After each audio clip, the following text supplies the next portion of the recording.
Welcome to the Nomad Network, your first stop for complete and comprehensive Chicago Bears football coverage. Dive deep into analyses, updates, and all things Bears. Subscribe to our YouTube channel today and never miss a beat. Thank you in advance for your support. We promise to bring you the best because together we're unstoppable. Go Bears!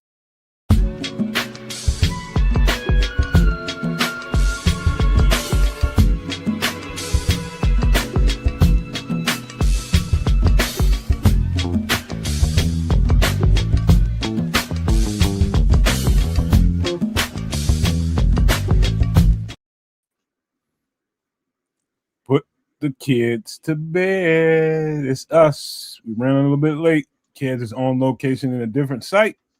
But here we go. Yo. Welcome to another edition of Some Extra Sauce. Well, we're about to run an audible tonight because my guy's on location.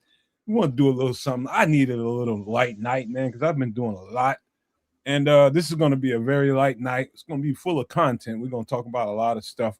But we pulled out the UFO and Doomsday Survival and replaced it with something I think you guys are going to enjoy a little bit more. Some classic hip-hop record reviews, got a couple of movie reviews, some food and drink, man, and we're going to do it like that tonight, man. But welcome on into the show. Sorry we're late, man, but as you can see, Kez is on location in another spot, and we had to make sure his communications were A-okay, and we are here, man. Good show tonight, man. We got a lot of Bears content. Not so much Bears content to talk about, but we do have a little bit, man. But welcome on in one more time. But let me go ahead and throw this rock on over to wherever. I don't even know if he's still in Canada. Throwing on over to the. I am in Canada. Location to be, we'll just call it BF Nowhere Canada. You know what I'm saying? I'm in the middle of nothing'sville. But yeah, I'm out here. We're doing business. Business is booming. Business like AB business is booming. Business is looking good. We out here, man. We're doing our thing. I was able to sort of get things squared away in a slapdash MacGyver capacity, and we're gonna have ourselves a show. What it do, Cornelius? What's up, Wendy? Shout out to Lord Crimson who just jumped in. Shout out to the chat. You know how it is. We'll do it like we always do, and welcome to Extra Sauce. It's Wednesday, y'all. Trip. Yeah, what up to everybody jumping in and enjoying in the chat, whether it be from the Nomad Network or Kids of Canuck or Sports Chicago Style, also known as Triple R SES. Make sure you are subscribed to all three. We got some Bears news. We got some camp stuff going on, and Nomad mentioned we got some music stuff. So it'll be a nice Wednesday evening. So thanks for joining us, and let's have a good old time. Shout out to Julie Pounds 9226. His name is Sammy. Shout out to you, new person in here. I haven't seen him in here before, but maybe you were here before. I didn't know. Welcome on in, my man. What up, Benji? About to have a good time, man. Hang around here. You have a good time. So, hey, man, listen. Let's get real. Kids kind of went there with this, with the personal, man. Let's get personal and get human for a second. We're going to get right on into it. So that means I got to get personal again. I don't have that. Not much going. I'm just saying, not much going on with me other than being on location. Except these two guys I work with decided to take off and do a 2-hour lunch while I'm at the conference. I was not impressed by that. I don't want to put both these guys on blast. I won't share your names, but y'all, what's up with that, y'all? Anyways, I definitely plan to take a 2-hour lunch tomorrow. So enjoy holding it down for me while I disappear and go F the D, if you are familiar with the term. F the D. What does that mean? Go back to your room and churn out some fresh butter? No, I'm not surprised that's where your brain was, but no, it's a term. You surprised? No, I'm not at all. Not even remotely surprised. But you're not too far off though. It's I'm not going to define the term on this show. We'll be semi-politically correct today, at least for this little part, for the personal part. But for those of you who understand what F the D is, I'll translate for Triple R later on. Shock the monkey? No, that's different. No, you're still in the same headspace. Wow. Huh. Yeah. What Twitch's mind is that? Come on. Hey, man. A lot of that does tend to happen in the hotel room, so I can kind of understand why his head's there. But and the first thing that you touch is the remote control. Damn. So every time you check into a hotel room, make sure you sterilize and sanitize that. Yeah, I was just about to say, there's a lot of that been going on in that hotel. That's why I said, "Damn!" I was like, "Yeah, I definitely had the remote in my hand for some period of time today." So I may have to clean my hands here. So and let's just hope your hand was the only place you stuck it. Oh damn, man! I'm here on business. Makes me think about dirty business undercover shows. They go in there with the blue light and this just. No, you don't want to do that. It's all a crud. You'll never lay down in a hotel again if you do that. Yeah, I ain't trying to blue light this place, man. That is a nightmare waiting to happen. Yeah, everywhere. All up, probably on the ceiling, everywhere else. Damn. Ceiling fan, anything in there. Well, we ain't got no ceiling fan. We got an air conditioner. You ever figured out why if somebody gets a hotel, they feel like we got no ceiling fan. We got an air conditioner. You ever tried? Sorry, say that again. Why do people feel like they need to do the most in a hotel room? Because they ain't got to clean it up. Yep. I mean, it's the same reason that when you rent a car, you be doing donuts and shit. Because you don't care. It's not mine. I'm taking it back. I got the full coverage on it. You know, as long as I get it back in there, that's their problem. Hotel room, I can get the ceiling pregnant. I can get the walls pregnant. It don't matter, you know, because I don't live here. I'm leaving in a minute. You know, one of the things I used to do, man, I used to love a nice jacuzzi, like a really nice suite with a jacuzzi in it. But before I even step foot in that place, I'm in there with all kinds of cleaning supplies. I'm in that jacuzzi, and I'm telling you, when I get done with that bad boy, that thing you can eat out of. I'm telling you, that's how vigorously I clean that area, because I know it's gonna be some wild shit jumping off in that jacuzzi, and so I'm gonna make sure it's clean. So I'm gonna do that. I'm gonna probably bring my own bedspread, my own sheets, 1,000 thread sheets. I'm gonna go there. I'm gonna bring your whole crib to the hotel. If I'm gonna go to the hotel, which I did a lot, I'm gonna do that shit right. And if that takes me a couple hours, extra to do, I don't mind doing that. Real talk, the amount of money you just kind of ran through, unless you own all that shit, then you might just get a higher end hotel.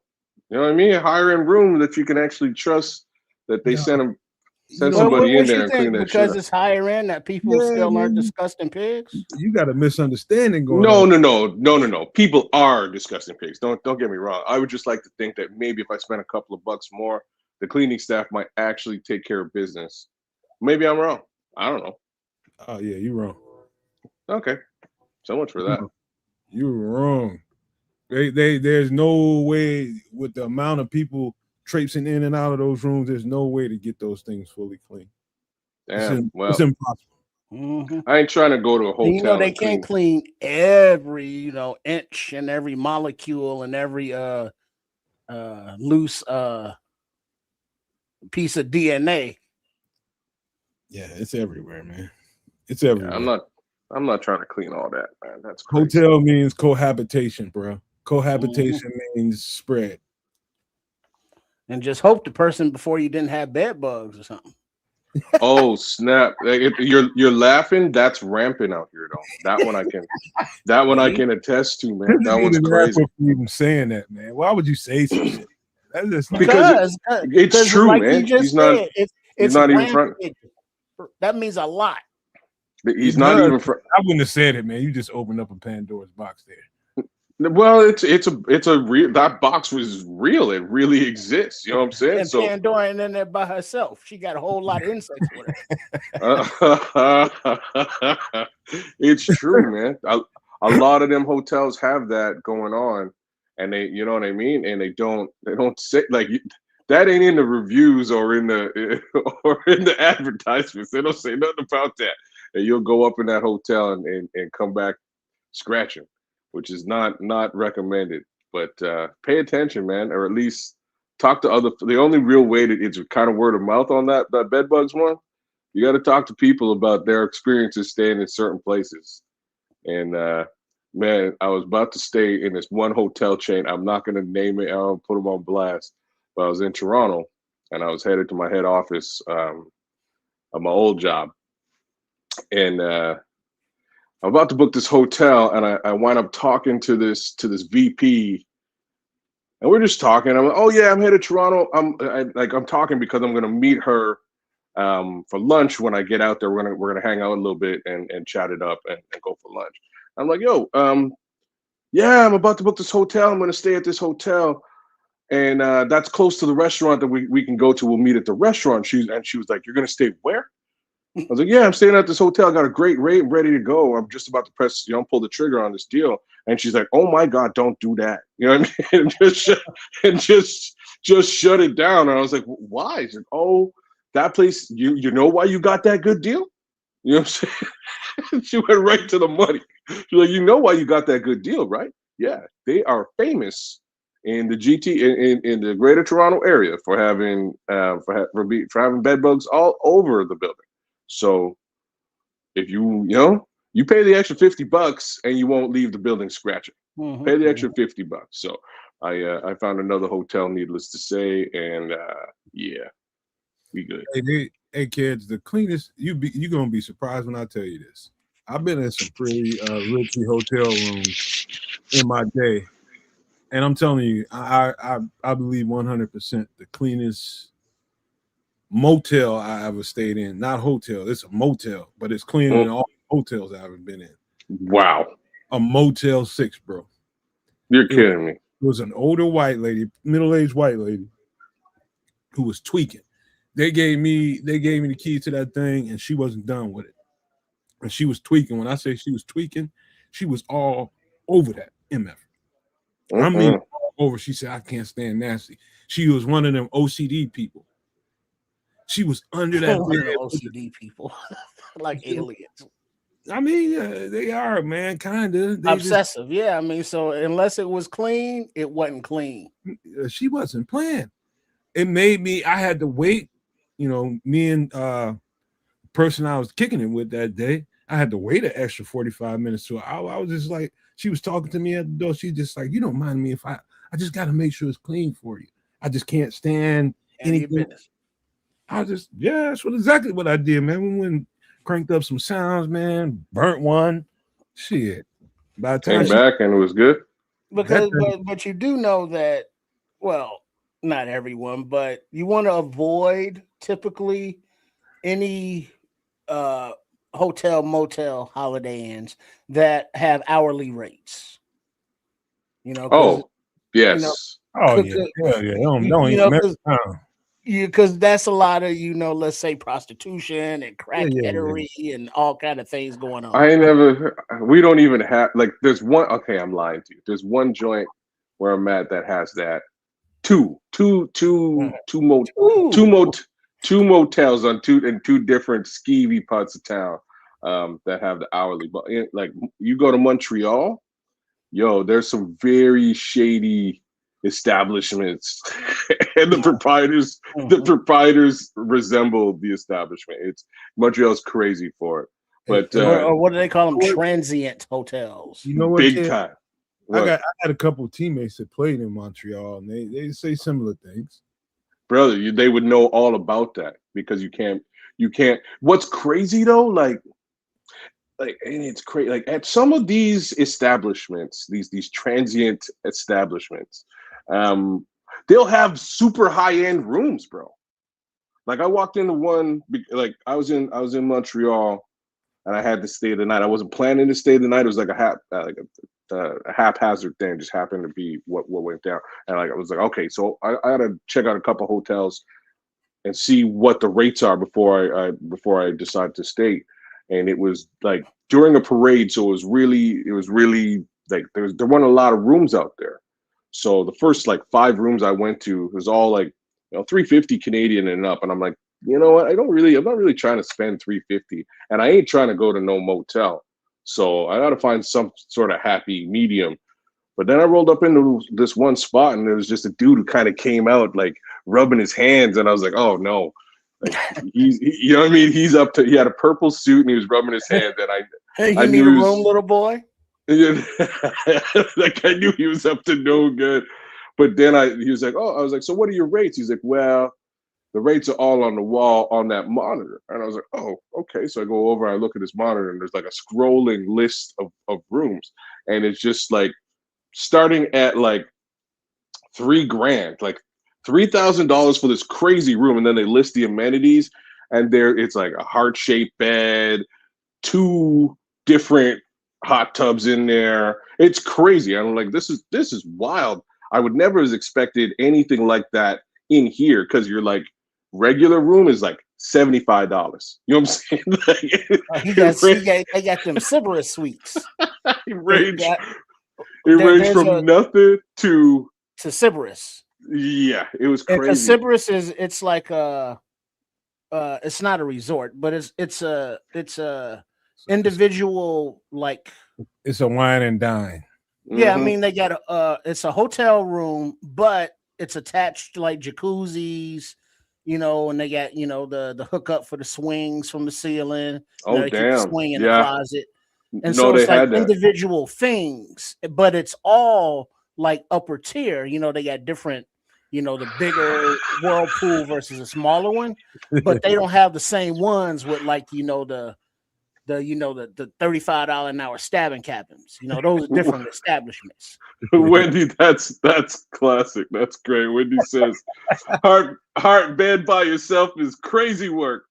That's a 1-2 hour special rate room.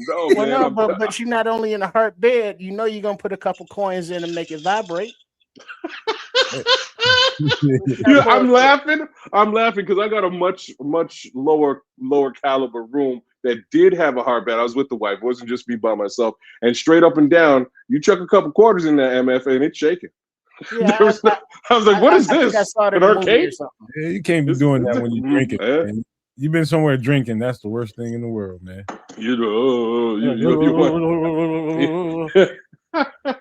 Hey, man. Hey, look. I don't know if you guys got this out there in Canada, but you guys got any pay and stay kind of hotels? No. So out here, you pay, basically it's weekly.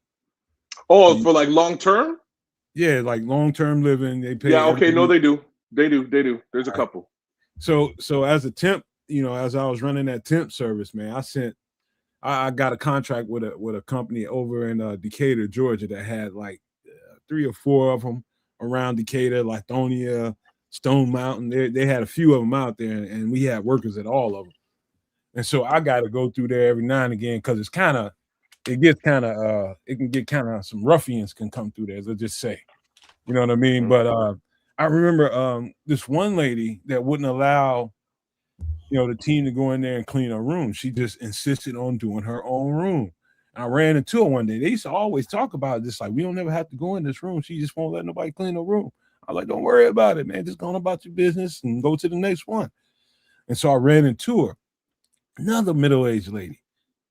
This lady's room looked like a god doggone palace.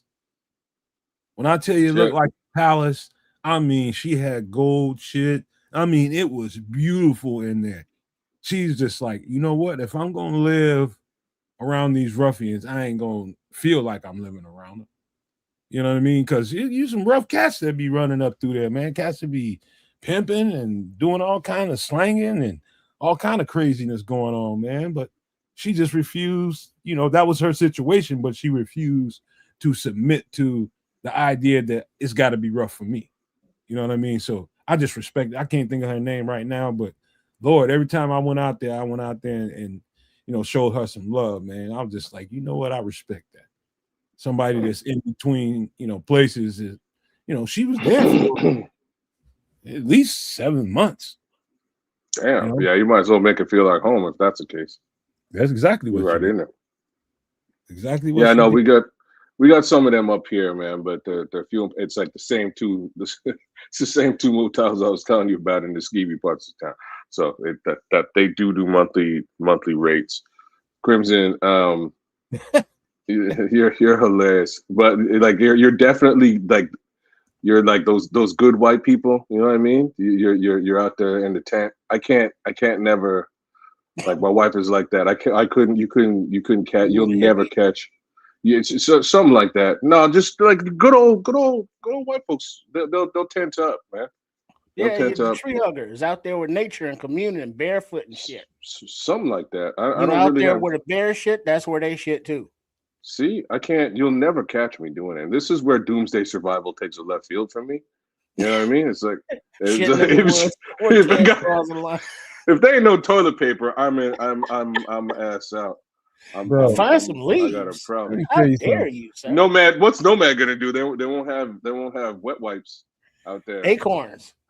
They got a wet lake somewhere, wet river, pine cones and shit. Acorns. Damn. That's your backup right there. Hey, bro, that's not backup at all. Hey man, well, no, because like you can't figure out the shells in what is it, Japan? They got the shells, and the shells ain't nothing but acorns. Camping is camping is so overrated. If you don't have a cabin, it is so overrated. That's what I'm talking about. You don't like sleeping on the ground? Come on. No, man. I am not a fan. I'm trying to get up and have my back. Most people travel with a roll up, a little cushion. Bedroll. Oh, you mean like or even an air mattress? I can't do any of that stuff. I need a bed, like a real actual mattress, and none with the pump. You turn it on and it fills itself up. Man, because then you wake up in the morning, you on the ground anyways. If you need to go camping and in a tent to fill some kind of void, you running from a shitty life, my boy. Because that ain't no fun, bro. That is no fun. He said roughing it is not fun. That's what I'm trying to say. I'm gives you an opportunity to commune with nature. Mosquitoes. Man, I commune with nature every time I go outside. That's all I need. The most he'll do, he'll kick off his Birkenstocks and walk barefoot through the front. I will walk. I will feel the grass. I will touch the earth. I'll touch the earth. If I'm on a beach, I will touch the sand. I'll get in the water. Fuck you and your campsites. I am not sleeping on the damn ground. I don't give a shit. Don't go to jail, kids. You're damn straight. You're damn straight, bro. I'm staying on the outside. Funny thing is, the first time I had a camping experience, I was up by you, literally up by you. And I told you, we ventured into Canada and ran into a Mountie, and we didn't realize we were in Canada. And I'm telling you, bro, where the hell were you? You ran into a Mountie. Like I've been in Canada that's crazy. I'm just saying. I've been in Canada the better part of my whole life. A little bit of Jamaica, a little bit of Florida, and the only Mountie I've ever seen is my uncle. I know he's a Mountie, you know what I mean? So I've seen him. Like I've never seen him with his Mountie gear on or on a horse. I've never seen him do any of that. But I have an uncle who's a Mountie. He lives out in the East Coast, and he used to be about it. But that's it. Mosquitoes were so bad. Oh yeah, mosquitoes are crazy out here, man. They're ridiculous. I mean, I ain't never seen those kind of mosquitoes. I hear they're bad out by you too. Nah, nowhere near that is that. Unless you somewhere. Well, that's down to Florida.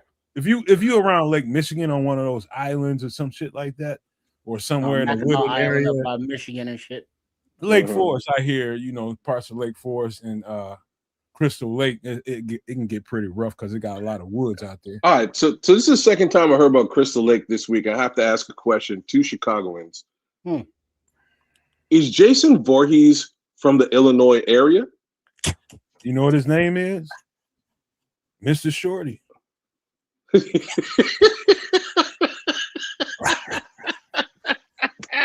from Crystal Lake. I know, that's where I heard. I was watching BCP, and actually no, I'm lying to you. I was watching yo, shout out to Foul. I was watching their show. I was watching Clubhouse yesterday, and Shorty was on it, and he was talking about Crystal Lake, and I was like, wait a minute, Crystal Lake? No, I think that was Lake Makabatunga or something. No, it's Crystal Lake, bro.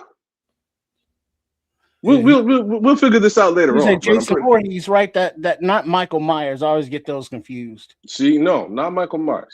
Jason Voorhees. You know these lyrics. Your whole camp is under siege, and I'm Jason Voorhees. In the heat of the night is when I defeat and ignite. Oh, you don't even know, bro. You don't know. Is this Keith Murray? Is this a Keith Murray rap? That's Corrupt. Okay, that's fair. Corrupt. Let's see. Camp Crystal. Yo, he's Corrupt is doing an album, I believe, with Rakim and Master Killer from Master Unaliver. From the Wu-Tang Clan. They're putting a project together. It was Camp Crystal Lake. See, Crystal Lake. So Crystal Lake there's no camp in front of it. It's just Crystal Lake. Okay. Whereas Camp somebody's different. Okay. So similar, but no cigar. Okay. Crystal Lake. Yeah, but you know how Shorty be on that catnip though. So yeah, man. I think they call them hallucinogens in some places. Okay. Those mosquitoes up there are unreal, bro. Unreal. I ain't never been bit so much in my life. Mm-hmm. They can taste the every sweet tart, every cinnamon roll that you ever tasted in your blood. Damn, JCN, that's crazy. What's that? JCN, he says, I saw somewhere there was a Mountie in Canada, and he was looking for a young moose. This is like the wildest. A young moose. This is the wildest Canadian story of all time. Get rid of that, man. And they said it had brainworms or something, and it was walking around with its head tilted, and he unalived it. Go figure. Moose exist. They run around sometimes. You see them. I've seen one moose in my life, and straight up, it was friggin' huge, y'all. It was a moose up. It's a big.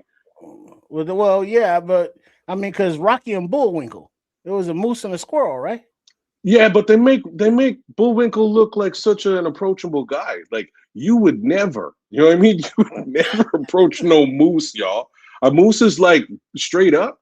It's like if a deer went to the gym and took steroids.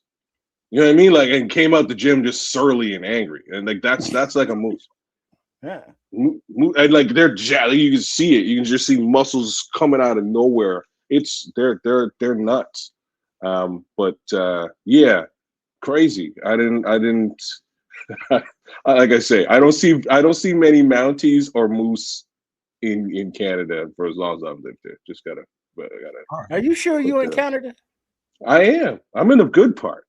Okay. I don't know about where everybody else is living, but I'm in like the city. I'm in the capital.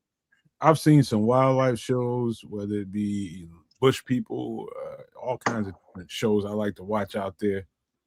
But yeah, man, those are some huge animals, man, and people take them down, for that's your winter supply of meat or year supply of meat. Yep.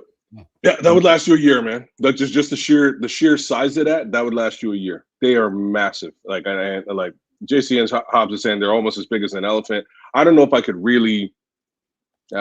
a real fair comparison, but they're not only are they big, but they're jacked, man. They're strong. I seen one time made a person look like, I mean, it was huge. Like a child. I mean, right? Like very small. I mean, like I seen a reel on Instagram one day. I was just like, holy crap, this thing must be like 50 years old. Well, this was huge.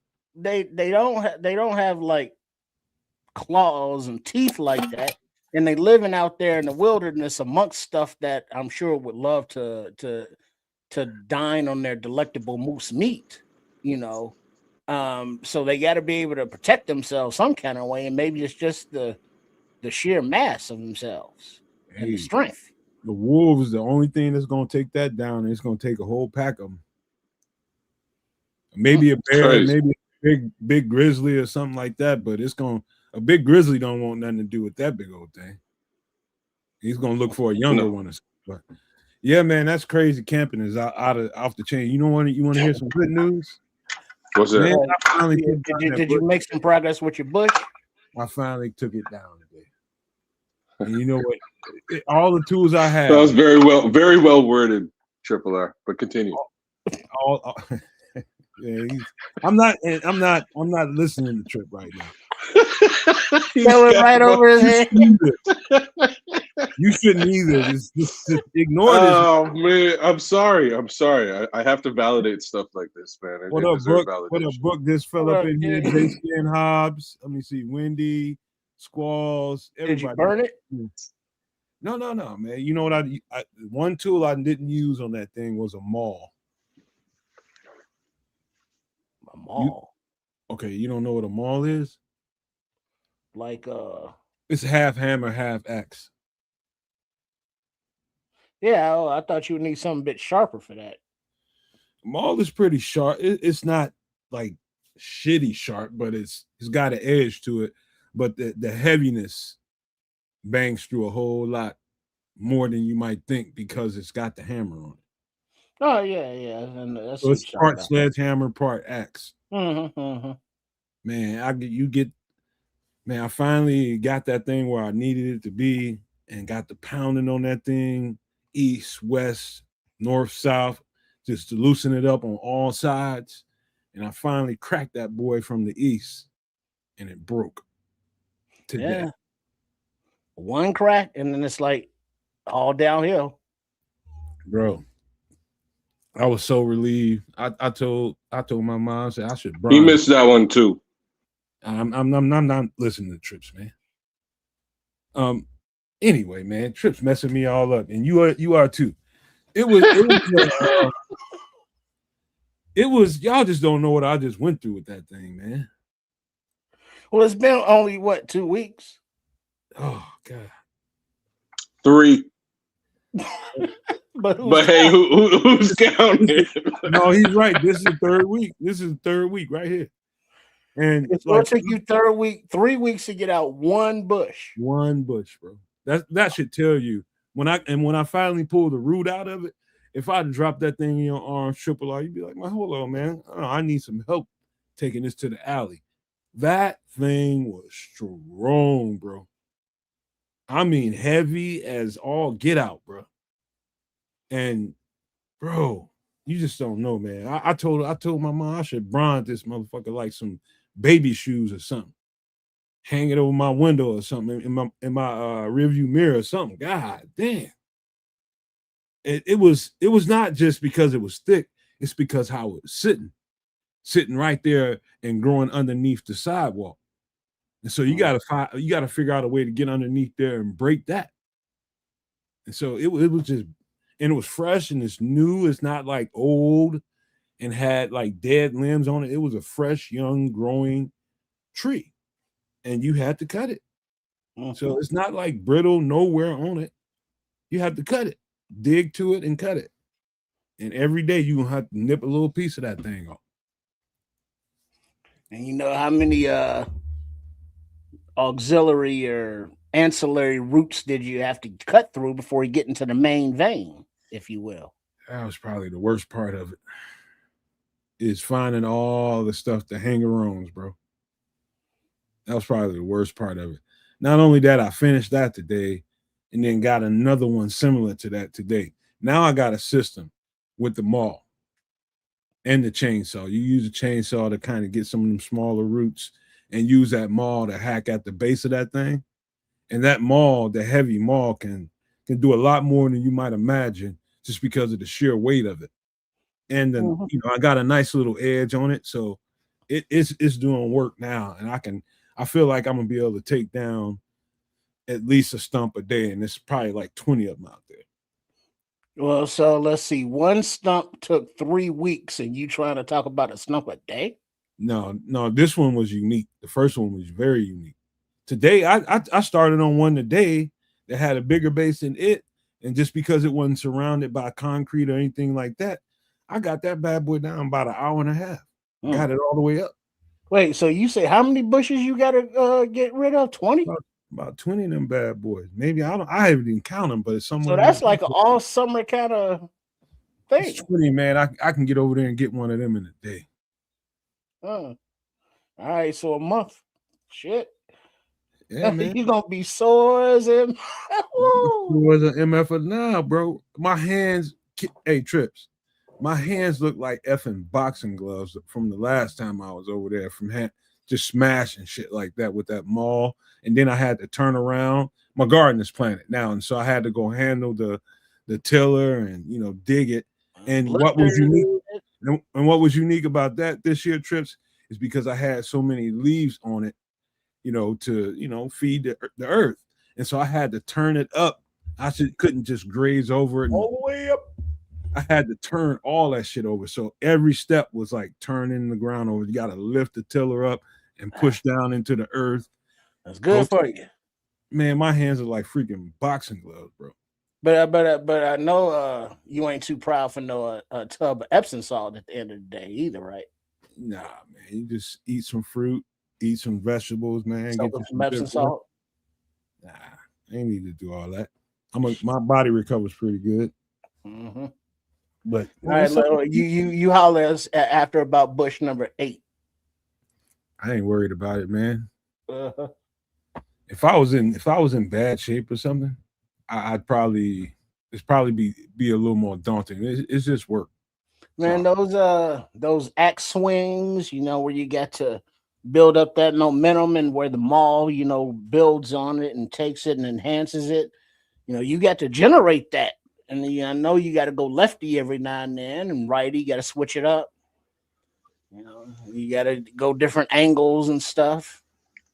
It's once you get away from the concrete, you can work 360 degrees around it. Mm-hmm. So you don't have accessibility. Yeah, that was the worst part about it. Is sitting under the concrete, and you only had so many angles at those roots. And man, dude, it's if you don't mind working, man, it's gravy. Mm-hmm. See, Kez knows all about that. Back in the day, only bush he was trying to get rid of was hidden beneath a pair of Levi's jeans. You're damn straight. That's I'm trying to get rid of her now. What's up, baby? Oh man, hey, I do have one little thing to talk about, man, before we get into real shit. But this week I had 2 different scam calls. Like I get them all the time, but these 2 were kind of unique. So be vigilant, y'all. Pay attention to what's out there. What's happening, at least to me on my phone, and it may happen to you on yours, is they will call you with an idea of a service that you might have and ask if you've authorized to have the password changed. And if you have not authorized to change the password, press 1. So even though I'm a cybersecurity guy, I figure I have a service with this company that they've identified, and I didn't authorize it to change, so I press 1. And maybe an hour later, a guy calls me. And I was like, hey, did you say that like somebody tried to change your password? And I was like, no, like y'all kind of said it, but what do you want? And he goes into this spiel of like, all right, so we're going to help you out. No problem. You've gone through the right motions. We won't change the password for you, sir. But what we're going to do is we're going to create a ticket here on our side. We're going to send that ticket to you via email. And you need to click on that ticket and authorize that we have not changed your password. And I like, as soon as he said all that, I was like, oh, yeah, you scamming, bruh. You know what I'm saying? So again, I've done a fair amount of cybersecurity training. Once they want you to go into an email account and change or like and click on anything, that's how they'll get access to your system, whether it's a phone or whether it's a computer. So I was like, okay, everything's cool, buddy. I basically told you that if they're trying to change my password, I didn't authorize that. So you can ensure that the password isn't changed. You can action that by not changing my password. And I ain't clicking on shh. You know what I'm saying? I ain't clicking on a damn thing. So the guy kept going. He kept trying to get me to change. Don't, sir, I need you to authorize this ticket. So please, if you would go into your emails, like no. So if you're a cybersecurity guy, which you claim to be, you would know very well that I probably shouldn't. It's not my best interest to go to this thing and click on anything that you're sending me, because like, who are you? I don't trust you. Click. So I hang up on this guy. 2 days later, I get another one of these calls for a different account, and I'm like specifically not telling you what type of accounts they are, but for a different account. And this guy, this new guy, hollers at, or I got a new ghost call, and it says the same thing. Have you authorized the change? I press 1. And this time the guy called me back so fast. He called me back in maybe 2 minutes. And I was like, that's crazy. Like, they're monitoring me. They want my money. They want something from me. So when they called back this time, I let the guy go through his spiel, and he's like, okay, sir, you didn't authorize the change. Very good. And this guy sounds super cool, right? And it's like, you didn't authorize the change. No big deal. Here's what we're going to do. We're going to send you we've created a ticket. We're going to send you via email. You should jump into that ticket and go ahead and authorize it. And once you do authorize it, you're good to go. And I go, hey, bro, again, I'm very well cybersecurity trained, and there's no way you're going to get me to click this thing. By the way, y'all called me 2 days ago about a completely different account. And the homie was so dynamic. Like, this guy was good. He's a good scam artist. I had to give him props during the call. He goes, oh, sir. Oh, hold on. He types. He does some typing. And he goes, did you get a call from these two services? And I'm like, yeah, from one of them, as a matter of fact. There's no way that you work for this company and the other company. There's no way. How would you even know that? And he stopped and he's like, oh, snap. Like, you clearly know that I'm scamming. You know what I mean? Like, you clearly know that I'm scamming. And I'm laughing, my regular laugh. The guy stopped. He's like, sir, you have one of the heartiest laughs I've ever heard in my entire life. So he starts laughing with me. I'm laughing with him. And he goes, so if I send a push notification to your phone, you're probably not going to click it, right? And I'm like, dude, you're such a fucking scam artist. This is hilarious. And we're just going back and forth having banter about how scammy this thing is, to the point that he stops. He's like, so, like, the account we're trying to get in, how much money is in there? If you want to just tell me how much money is in there. I'm like, I'm broke, dog. There's not a lot of money in there. You're kind of wasting your time. Anyways, it was funny. Be vigilant. Keep your eyes out for scammers. They are rampant out there. And it was a really interesting conversation I had with this guy, because he basically just admitted to me, like, on the phone, yeah, bro, I'm trying to scam you straight up. Like, here, I'm going to send a push notification to your phone, even though you well know not to click on this push notification. Are you going to click it? They got farms of these motherfuckers out here, man. But I'm talking about real farms of them. In the U.S.? Oh, yeah, man. Yeah, no, wait. Like, he sounded... International, in U.S. internationally, they got them for text messages, for email, for actual phone calls. Wow, yeah, they're everywhere, man. Indian, like, Scrolls was being an asshole, but Nigerian. No, he's not. He straight up. Not, but he's being an asshole about it. But it's true. But it's true. Like, you know what I'm saying? Like, it's true. I was just so the first guy, So the first guy he's definitely Indian trying to scam me. And that was part of the reason why I was like, I don't trust this call at all. The second guy sounded like he was from Minnesota, maybe. You know what I mean? Like, he sounded like like, what's funny is, like, I met this Indian guy when I was in Amsterdam, and we were talking about stuff like this. He's like, yeah, I work at a call center. I'm a straight up scam artist. That's what we do. And I was like, cool. And he goes, watch this. And he busts out his American accent for me. And I was like, damn, like, I wouldn't even, you know what I'm saying? You practice this all the time. He's like, I do. It's pretty good, isn't it? I was like, yeah, dog, that's crazy. But here's the thing, though. They're those newfangled, scams electronically, but like your old standbys are just straight up cold calling out of the phone book, representing your local either sheriffs, state police, or local police unions. None of that money ever goes to those unions, but the telemarketers are on the phone in the representation and voice of actual cops and law enforcement. And intimidation factors, you don't donate, I'll see you on the highway kind of things, and unshady, unsavory things just to steal money in the name of something good like law enforcement or like orphans or kittens or puppies. So they will play on your emotions and sympathies, and that's all countries will do it. Crazy. JCN just hit it, and it's basically an old people hit farm. Playing on people's sensibilities. And one of them, I just seen a reel about this the other day. One of them was talking about, how you get. Scrolls was just talking about a lot of them be Indian, some of them are African, and they play on the fact that you can't understand the accent. And they send you to the next person. They send you to the next person that you can totally understand, and then that's how they reel you in. Well, then, like Crimson's saying stuff that isn't real, but there are things that are real, like tech support, especially with the older generation, like our generation. We were around when computers were invented, so we've been playing with them since that. But generations before us and this newfangled stuff, they don't know.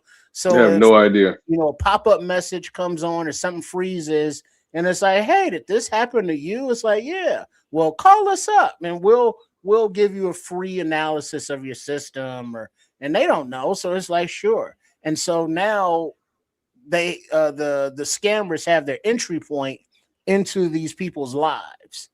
And whether they have a lot of money in the account is one thing, but they still have an identity that can be stolen, and that can be monetized down the line in the nefarious parts of the dark web, and leaving the human beings to have to deal with the repercussions. And it's like, got to get lawyers and got to, do new IDs or new phone numbers and changes that all come with that. And it's a $1 billion industry, scamming people. The multi-level marketing shits, the pyramid schemes, all of that. All right, man. You know what? Let's keep it moving. Let's keep it moving. Scrolls, Scrolls is too much, man. We got to get to some Bears when we got to start with this, man. I got some things to say about this because it's been too long. And Caleb, this was just a rumor the other day when we were talking about it, but Caleb made the Madden cover, and I think for the first time for a Chicago Bear. And what I didn't notice about this cover, and I'm so glad you posted it here right now. The snow. Very fitting. Okay. What a perfect That's little. The first thing I noticed. Did you? I'm so like Iceman. The Iceman cometh. And by the way, y'all, everybody talks about Madden curse. Patrick Mahomes had no curse. Patrick Mahomes won the damn Super Bowl the year he was on this thing. So let's just say that it only works for every other team, except for us.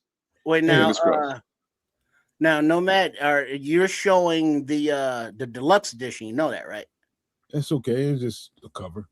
Well, yeah. Is it a different cover too? Yeah. Yeah, it's another. It's another. You want to see it? No. That's not. Come on now. You don't want to see the actual cover? I've seen it, man. I've seen it. Well, you don't want to share it? No, everybody else has seen it. I'm trying to get to a point here. Right. Okay. Because what's pissing me off about this cover? It ain't got shit to do with Caleb Williams. It ain't got shit to do with this Bears team. It's got everything to do with this cover and them saying that a Bear has never been on the cover of Madden. And I got to thinking about it. I was like, hold on. You mean to tell me Devin Hester, hey, kids, put your Shit on mute. Sorry, brother. Keep on. Devin Hester never made the cover of Madden. Devin Hester was the most electric player in the NFL for years. And that's pissing me off. In hindsight. Yeah, not like the individual player accomplishment / accolades, Pro Bowls or MVPs or game covers or commercials. I never really care. It's like, yeah, cool. Because guess what? In a few years, it's going to be somebody else. I was more about the team. But it is good, nice recognition to be like, all right, one of the players on my team is popular enough, good enough, has enough aura, for lack of a better term, to be recognized for something that's like, oh shit, Madden. Everybody grew up playing Madden. And it's like, shit, one of our players is on the cover. Oh, that's dope. And it's like Hester is like, yeah, he was good, but not Madden cover good. No, he was great. But Madden cover is like, it seems as though that's not going to be just for a mere returner. Dog. Fair, but hold on. I'm the player in the league, bro. There's only a close second to who could stand up a crowd in a stadium like that. Second was Adrian Peters during his. I bet you it was AP too. I'm just wondering who. So 2010 Bears, 2006 Bears. Who was on those Madden covers in 06 and 2010 is really my question. It's a good question. I don't know, but it just pissed me off knowing the fact that, man, this guy Devin Hester was so electric. He brought people to people's stadiums that probably normally never went to a game. They wanted to see him live. That dude was standing room only.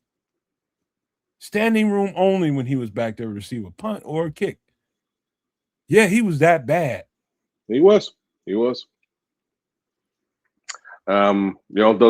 two questions are interesting questions because those were two high caliber football teams that could have got some level of Madden representation and did not, with respect to the Chicago Bears, that is, right? 06 and 2010. Surprising. I can almost knock on wood. Chat, check it out if you can. I can almost knock on wood and guess that it was probably the Peyton. One of those 2 years is probably the Peyton Hillis year. And why that's important. That Devin missed the cover? Yeah. I can almost knock on over Devin Hester? Brother, I can almost knock on wood and say it. I'm not saying they should have done it. I'm just saying that I'm pretty sure they did. And that that's kind of like where the Madden curse really came from. Right? So Peyton Hillis had a single season of success and was out of.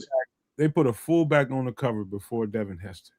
I'm pretty sure. And what Paul is referring to here is that Paul? No, I'm sorry, Wendy. Roberto Garza was on a 2009. Oh, on the Spanish. On the Spanish edition. Yeah, I'm looking at it right now. PlayStation 3 in Español.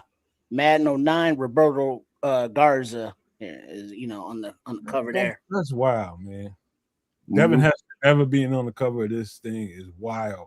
And this because Caleb, if I'd have never known that a Bears player never made the cover, I'd have been so good with this. But I found that out, and I'm just like, hold the fuck up. Devin Hester went through that whole era and didn't get a cover. Yeah, and I stopped Madden somewhere in that time.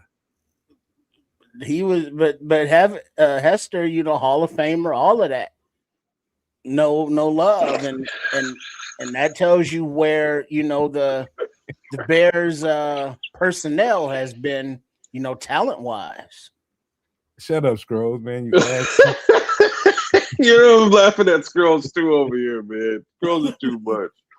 But the official reason on why Caleb Williams was chosen, according to the EA Sports executive, Caleb Williams is what a true face of the franchise looks like. the culmination of many moments in the Chicago Bears' incredible history that has led them to their electric, generational, there's that word again, quarterback. So this is, Caleb's going into his second year under Ben Johnson, and it's like Madden cover. And it's like, oh shit, we ain't even scratched the surface on what Ben Johnson wants to do and blowing teams out and having a lethal offense. So when that actually starts to get in gear, it's like, okay, now we can see the vision and understand. It's like, well, that's why Ryan Poles wanted this kid. Hey, did you guys see the presser the day after this cover? Ben Johnson's presser? No. You mean where he was highly impressed about it? He was not. In other words, he was not. Did not give two shits. Not at all. He knows the curse, all the things about the curse that comes with it. He wasn't gonna acknowledge it. He's a little spicy at that goddamn podium today, man. I'm just telling you. He's somebody's a reporter had their phone up there and it started ringing. And he looked down at that phone like he was about to throw that motherfucker. And he was like, whose phone is this? Hey, did he ask? He asked? Get this motherfucker so I'm not interrupted again. It was like one of them cartoons when you got a devil and an angel on your shoulder, and the devil would look like he was winning, boy. And for a minute, that devil looked like he was winning, man. I'm telling you, that shit was hilarious. I ain't never seen that man that angry. That man needs $5. $5 says it's Mark Carmen's phone. I'm just gonna put that out there now. Well, that's exactly how he looked. And I football cycle. And we've seen that around the league circles, Ben Johnson is being known as, the bad guy, the anti-social head coach where everybody hates him. And I love that shit, man. I love that about him. Me too. And it's like for those listening, there's a picture, like a kind of a meme kind of thing up here, and it's like Ben Johnson giving somebody one of those Ben Johnson looks like, I'll slap one of you bitches because you just that's the face I make when I wake up in the morning. But I'm so down with this face, man. That's exactly how you should look. Yeah, the devil almost won. I'm telling you, he was fighting right then and there on the podium. That guy was pissed, man. I mean, his jaws tightened, his eyes got sharp. What the fuck is this? I'm talking to who the? Like, hold on, man. Get this shit. You're talking about Madden. He was real live fighting. About the phone ringing on his podium. I know, but like. But then when somebody asked him about Madden, what are your thoughts on that? He was like, "Do you have thoughts?" He was like, "Nah." Next question. Yeah. Love this guy. Go football cycle. Go. But man, now somebody says something about Madden curse. And one of these numbers people, one of the kids, with their analytics. Oh. Quarterbacks on Madden cover since 2020 and their ensuing season stats. In 2020, Patrick Mahomes, 14 games played, 4,000 passing yards, 26 TDs, 5 INTs, Super Bowl champ. Super Bowl champ. In 2021, Lamar Jackson, 15 games played, 3,700 yards, 33 TDs, 9 INTs. In 2022, in Madden 22, Tom Brady, 17 games played, 5,300 yards, 43 TDs, 12 INTs. Patrick Mahomes in 2022, 17 games played, 4,800 yards, 37 TDs, 13 INTs.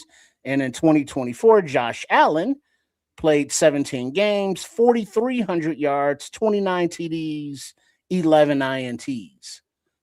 So according to the numbers and quarterbacks, the legendary or the infamous curse is it could go either way, but it doesn't. It's I don't pay attention to any of that stuff, man. I really don't, man. It's just football to me. And I think once you are in the playoffs, once you are in playoff football and you are in that game, every single time, it's going to be a team or two that comes through the playoffs that shouldn't be there and gets ran out of the building by 3-4 touchdowns that shouldn't have been there in the first place. But if the competition is real and those are evenly matched up teams, which is what it's supposed to be in the playoffs, it's coming down to 2 to 3 plays, bro. And in that, this year, watching this cat in the playoffs, Caleb made 2 to 3 of those plays. 2 to 3 it counted. You're right. Yeah, that's it. I'm telling you, the competition is that stiff. Evenly matched football teams, it comes down to 2 or 3 plays in particular moments in the game. Whether it's a turnover or whether it's a fumble here or there. Just think about, there's one game, I don't know, it was I think it was Green Bay game when there was a fumble on a onside kick. I think it was Green Bay, right? Mm-hmm. You know, a play like that, that's game changing. It comes down to shit like that. But more times than not, it was Caleb that was making those plays. And that's why the team and the league is so ecstatic about this cat, because he proved that he can make those plays when the moments needed him to make them. Well, that's how, like, I'm going to say something crazy. He's like reverse Jay Cutler. Yeah, God. I never. No, like, that's fine if you didn't like him. I'm just saying Jay Cutler had his benefits. He threw a lot of interceptions. Caleb don't. Got a lot of yards, a lot of yardage in like a decent pass percentage, a lot of yardage within the middle of the field. Caleb is more outside. Just Caleb is clutch. Jay Cutler isn't clutch. You know what I mean? Like, just he's kind of the reverse color. All we need is more a higher percentage now, and I think we're in a really good place. And I think that's really what Ben's looking at. Man, I never liked Jay Cutler. I just his energy. I wouldn't. I think every you guys know everything is energy with me, but his energy just never left nothing to be inspired. I agree. He never looked interested. He always kind of looked like, I'm just fucking here in Chicago. Okay, whatever. Oh, it's time to play football. Okay, whatever. And it's like, dude, go away. He always kind of reminded me of Bill Pullman as Lone Star in the movie Spaceballs. That's just me. It's I don't know what it is, but it's just a very awesome character comparison. Anyways, take it for what it's worth. The funny thing about Jay Cutler is I was so excited about Jay Cutler. Him coming in? Yeah, because I knew he's exactly the kind of arm we needed with what I thought they were going to do. And they assembled that team exactly the way I thought they would. Me and too. I was extremely excited about it. And once I start to see Jay Cutler for Jay Cutler, like the uninterest it looked like he had in the game, and just he just didn't do it. Look, I think everybody would have a bit of a different view of Jay Cutler if they didn't put his ass on that bike in the playoff game. I think that locker room. You know what I mean? Go to the locker room, go sit in there if you're not going to play. Him sitting on that bike out on the field was probably the single worst look. That's what for a quarter. Of course. That's exactly what took me over the top. And ever since then, man, I wanted to dive on that motherfucker, man. Brother, I was sitting watching that game going, why the F is he out here? He's right on there. a bicycle. You know, he's right there. Go in the game and play the game, and he just got his head down. And he's pedaling. And I'm like, this is the worst. If he's not gonna play. Your leg looked like it worked to me. I think Jay had. I'm gonna say something crazy, but I think Jay had mental issues. Yeah. Kind of depression or something going on, man. His eyes wasn't right. I don't know about all that. Whatever his I wife is fine, man. I can see some things. I'm just telling you. His wife is fine. She make real good money. You know what I mean? Like, I don't know what you mad about. I don't know what you depressed about. Man, all that shit on the surface don't look like nothing. And it don't mean nothing. Like, I'm just hoping it does, man. I'm just, you know what I mean? I'm trying to, when you look at areas where you should be depressed. He encapsulates it. Read that. Oh, you can't read the kids. I got it. No, I got it. Jay was uncoachable. He didn't care. He trusted his arm to make any throw, and so many poor decisions. Never learned from them.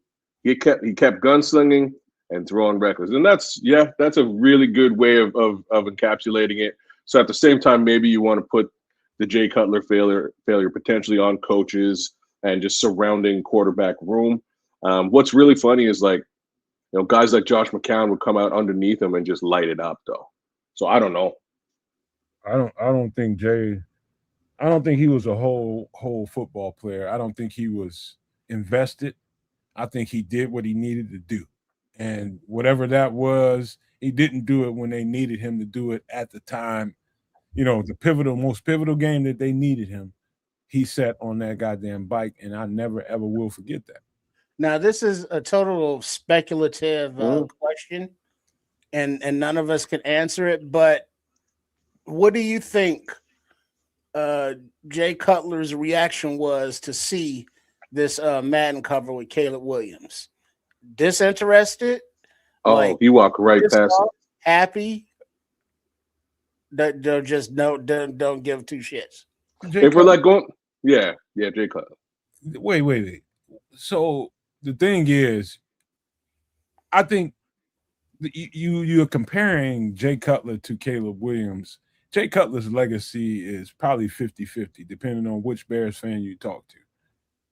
And his legacy doesn't stand on shit with a lot of people, and I'm one of that 50% of the crowd that doesn't really care for him. Depending on who you talk to, his legacy might mean something, and this might mean something to that person you're talking to. To me, it don't mean shit. It's just like he's better than you. That's all it means. And all the more reason for him to walk right past it. And that's why that's my particular answer. There's certain, and we could list. There's easily a list of players, former players. I mean, that would look at something like this and be like, "Damn, somebody they did something here. Somebody did it. That's crazy." And actually, feel positively about this as a achievement, right? I would say a guy like Charles Tillman or even Brian Urlacher would probably love just to see, Olin Kreutz would probably love just to see that this has occurred, and then give it the side. Okay, cool. So now we got to win some games now. You know what I mean? And that's really the reality of it. This is a nice little, nice little thing to put on your mantle, but it ain't a Super Bowl, y'all. Let's go get that. Let's go get that. Here's another layer to add to the Jay Cutler, Caleb Williams comparison. Both of them have wickedly talented arms. I mean, just wicked talented arms. Just arm strength is just, they know they can make any throw. Jay knew it. Caleb knows it. Yeah. But the better protector of the football is Caleb Williams. That on the screen right here. Jay just didn't prioritize protecting the football. He prioritized what throw he can make. And that's the difference between a winner and a loser. When you got the ball in your hands, a lot of times, 100%. You're nailing it. And again, easily just that comment is part of the reason why I was saying Caleb is sort of the reverse Jay. He's not throwing the ball into dangerous situations ever, almost, right? So the one time that he did was that final nail in the coffin for the 2026 season. But the reality is, throws like that are few and far between with Caleb Williams, and we all know that. So, the anti Cutler. Another layer I can throw into it. This could all have to do with coaching, and what coach will hold you accountable for protecting the ball, and what coach won't. Obviously, 100%. The coach that was here with Jay did not fire his ass up, and his teammates also. Man, you better not give this ball away. You dirt that thing or you throw it into the stands. But you better not throw this ball away. And he was too willy-nilly with the throws, man. And it cost us too many times. Mm-hmm. It's like, and then he would just have that look on his face like, whatever. Yeah, it's a difference. Big, huge difference. Ben Johnson is going to hold this cat accountable. You better not throw that ball away too many times, or we will sit your ass down on the bench and put somebody else in there. You better prioritize keeping that ball. Man, I'm enjoying the intelligence, the sense of humor, the human side, but the spiciness of Ben Johnson. Whereas, beyond the, why is his phone ringing during my press conference? Why are you asking me irrelevant questions? But his willingness to be honest about, player performance, player expectations. And, Caleb Williams is not above that scrutiny, not above that public, I don't want to say ridicule, but public acknowledgement of shortcomings, if you will. You got to have, but the thing is, the difference is Caleb seems to be receptive to it, to whatever coaching was offered up to, Jay Cutler was just rebuked. All right. One more thing before we get out of this conversation about who's on the Madden cover and who isn't.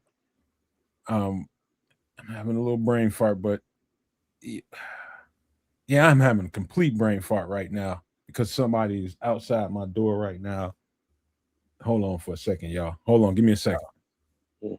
Who's that peeping in the window? Wow.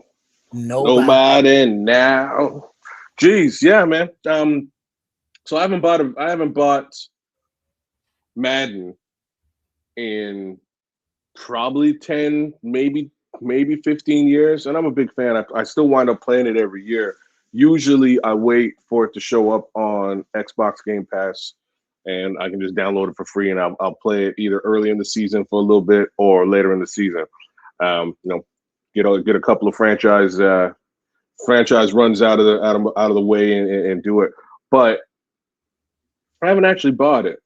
Now that the face of the league is the Chicago Bears quarterback, I may have to actually put a couple of bucks in this. And they say that Caleb Williams ranking 90. No way. Let me tell you guys what else I was about to say about the no Devin Hester cover. Remember the era he came up in. It was Peyton Manning, it was Tom Brady, it was Drew Brees, and I'm missing probably one more quarterback. And they overshadowed everything in the league. It was all about those quarterbacks. There's a couple more. It's one more. You could say Phil Rivers, but I would never really put him in there. Yeah, and I think what's his name was on there? Ray Lewis. Oh yeah. I think Eli Manning stunk, but he should probably be talked about in the same caliber because he beat Brady and the Patriots twice. And that's all you need, man. You know what I mean? All you need is those two upsets. Wasn't really be talked about on there once? I'm quite certain he was actually. That would be earlier. Yeah, Big Ben. Yeah, it was a lot, but it's still no excuse for Devin Hester not touching this cover. I don't care what nobody says. Fair enough, Lord Crimson. He was part of the team that beat them. Fair enough. All right. Fair enough. I'll agree with that. I'll agree. The Giants beat them. Well, let's get to one of the main topics that we need to talk about real quick, and that is we missed out on something big. We missed a big fish, and did I even pull up it? Here we go. Kids, you and I had a little small online conversation about this.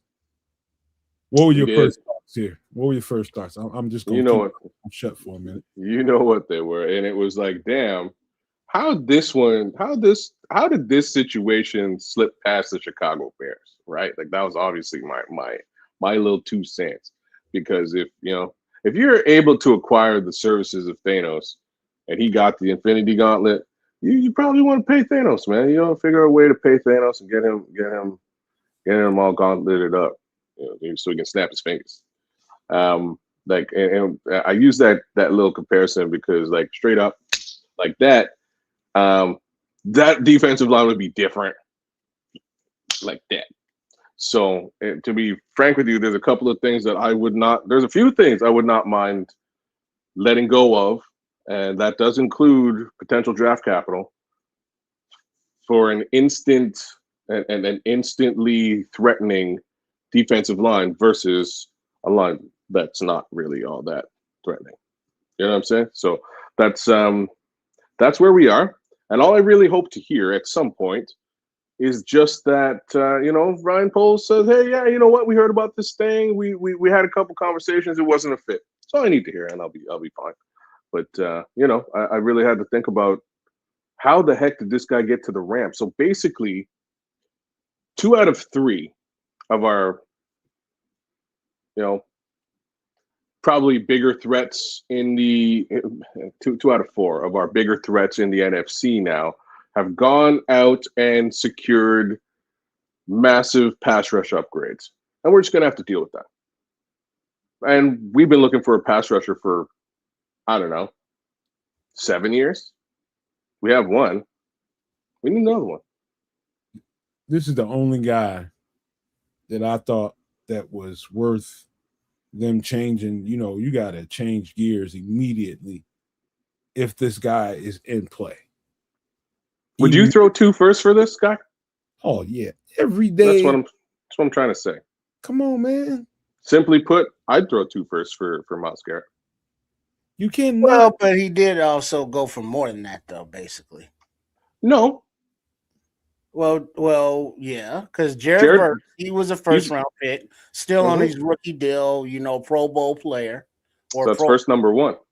And then actual number 1. Mm-hmm. What else was included on top of that? Then a number 3 and a number. It was 3 or 4 picks total. Oh, damn. Plus Verse. Damn. Well, so it was not just a number 1 pick and Verse. Hold on, go ahead, keep talking. I'll look up the exact. Okay. Plan. Yeah, give me the exact compensation there. That's the worst thing about it to me is this is a hill we have to climb at some point. Well, we already let Micah Parsons go to Green Bay. That's number 2. He's going to be starting the season on the PUP list. So that's at least the first. Myles Garrett? No, Micah Parsons. So Paul Rodriguez has got the pick selection in here.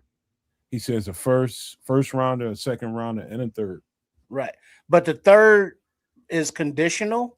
And so if the Rams trade Garrett back into the AFC, that third becomes a first. Yeah, they ain't trading them. But here's the thing, right? Like, compensation aside, that's pretty significant compensation.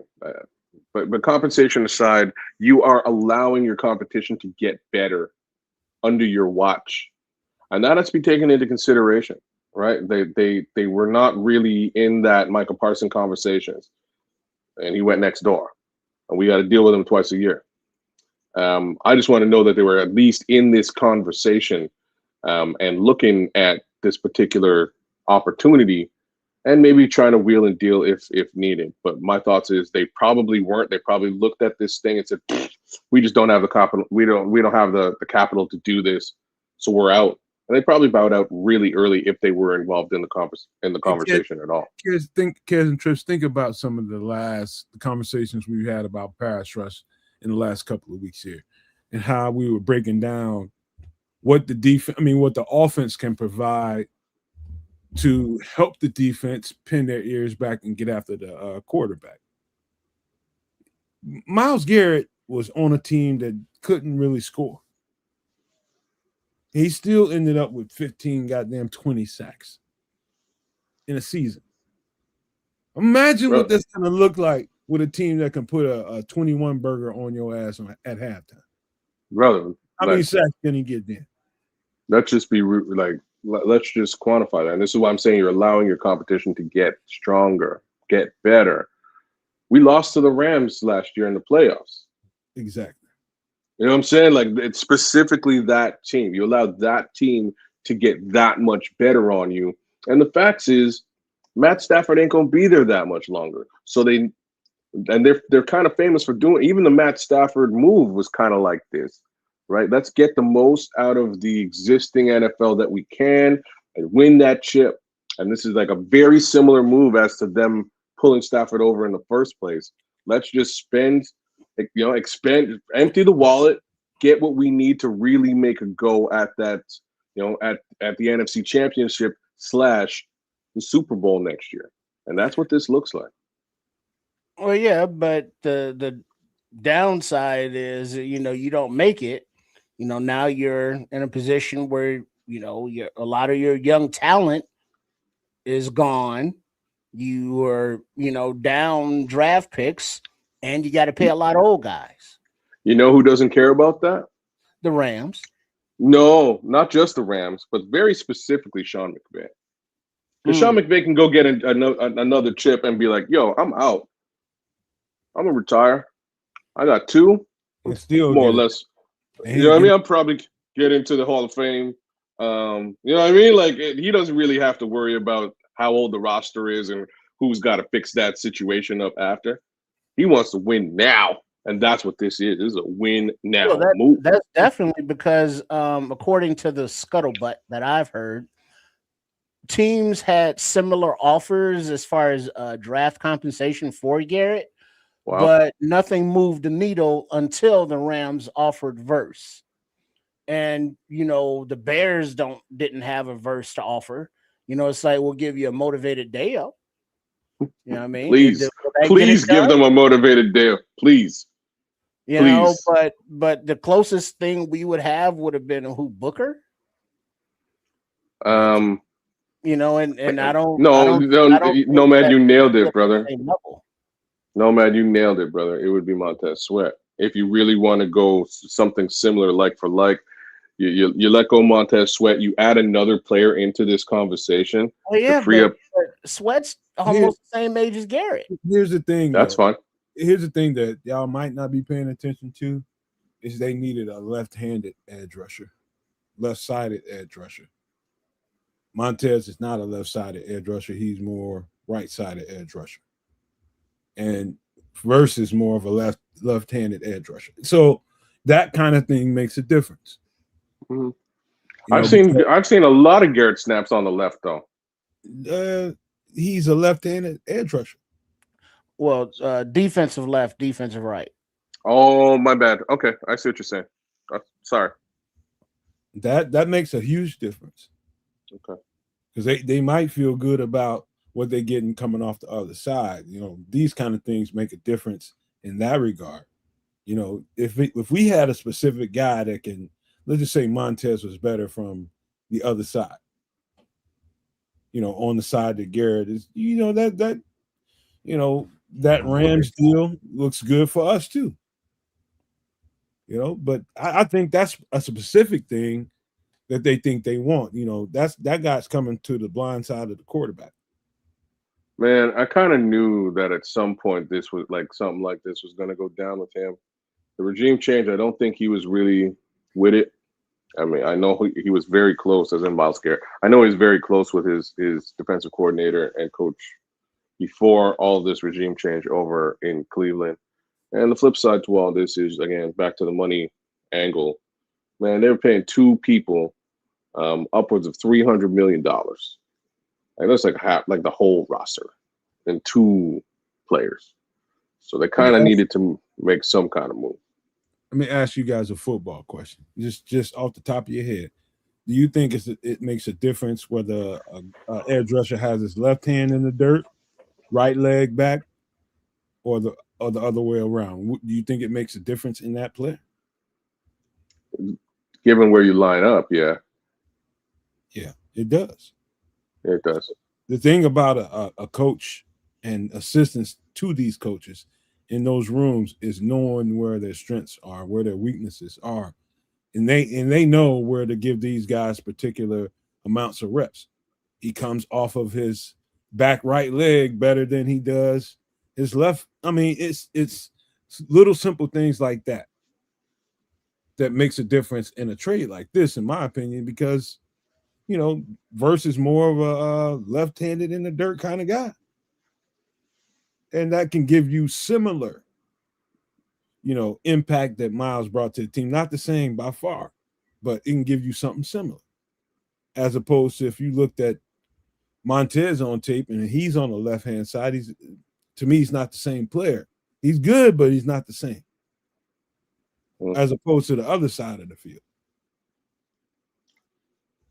Well, yeah, I don't know, man. Like I say, I'm just hoping that we find out that they were at least kicking the tires on this, because how could you not? And my answer for how you could not is, again, strictly money related. There's so much money tied up on that defensive line right now that maybe, and like, as much as I'm not super pleased with this, but maybe they just have to see it again, try it out again and see if it works this time around. And hopefully folks are not quite as injured this time around as they were last year, and we get a little bit more out of these, out of these investments. But depending on what happens, kids, Kayvon Thibodeau at some point could be a strong candidate for this team, whether it's now or at the trade deadline, which usually it gets muddled and effed up when you got to get to that point. But that's something. What do you think of that player? I think he's very he's a very strong pass rusher. I think he can play in a 4-3. I think he's equally good against the run, and I think he can bring something to the team. But again, like I told you all at the beginning, it's going to take us to get in the pads for a couple weeks at least. Pads for a couple weeks before they decide something like that. Yeah, that's why. But Myles Garrett is a different animal. Like that guy, you just got to make sure you play a hand here. Plug and play. What you said? I said plug and play. You just put them out there, and it's a difference. Like there's a difference being made. Thibodeau. If they didn't play a hand at all, I'd be pissed off about this. That's what I'm saying. That's why I'm hoping we hear something along these lines, just to find out. Because like to me right now, like some of the words you'll hear out there is like, Ryan Poles is just happy with the with the defensive line that he's going to field. Well, I don't know. I'd categorize it as happy. What would you categorize it as? I think it's more like, well, contractually, with Odengbo, with Garrett, with Sweat, you're kind of locked in. And, those exit strategies aren't viable until the end of next season. But then, to a man and a player, they've all admitted and said that they underperformed. New defense, new schemes, all of that, understood. But they still did not beat the man across from them enough, despite whatever defense was called and win. And now, with the obvious spotlight on the defensive line and lack of run stopping and lack of quarterback sacks, Ben Johnson came out and said, we got to coach better. Last year was more about in the scheme and right positioning. This year it's more about, actually making the tackles and being in the right position to make the tackles. But the defensive line it's like you want them to fix it, but it's like, well, what do you do? It's like, all right, well, Poles has been here so many years and we still don't have a defensive rush. It's like, all right, cool. We got a up and coming head coach. We got a young quarterback who's, the face of the Madden cover.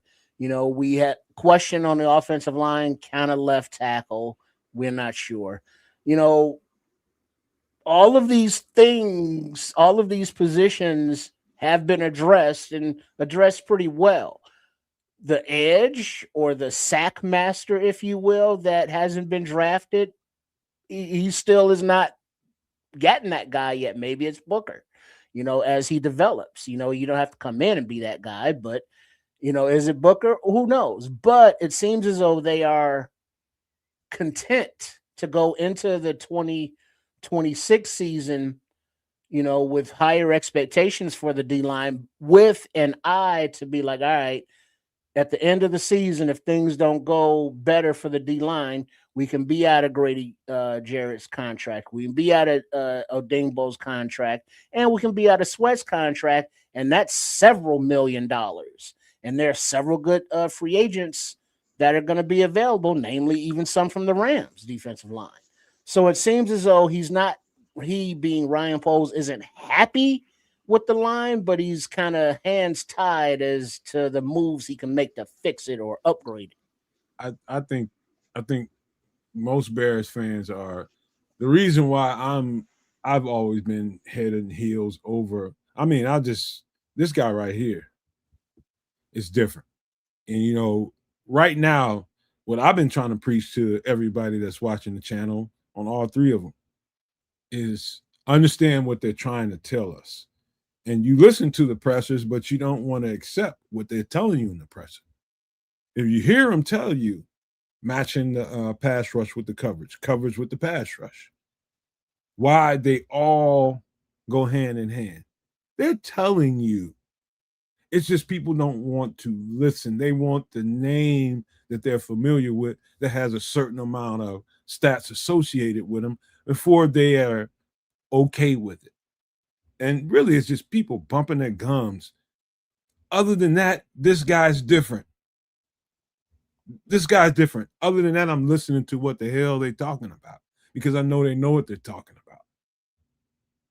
It's about everybody together. It all fits together. If that defensive line gets off the ball the way it's supposed to, with the coverage behind it that you should have, all of this won't be getting talked about in a while. It won't. You have a couple loose strings here and there. Guy will get a long one on you because you got a savvy quarterback that can find, an open man. Other than that, what they're talking about is totally sound. You don't have to have a household name pass rusher. It's just what people want to talk about. But if you listen to what they're telling you, all you got to do is just chill out and wait and watch. All this complaining about what they did and didn't do. Myles Garrett's a different animal.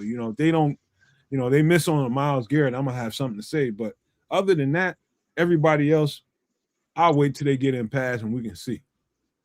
Well, right now. They missed out on Myles Garrett. that's where we are. What are we talking about? I got something. You know what I'm saying? That this is where we are. I'm not sure.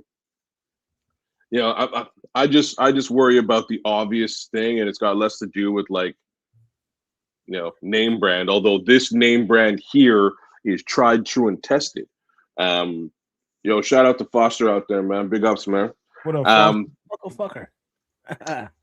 Just again, this is the real deal. My worry is very simple.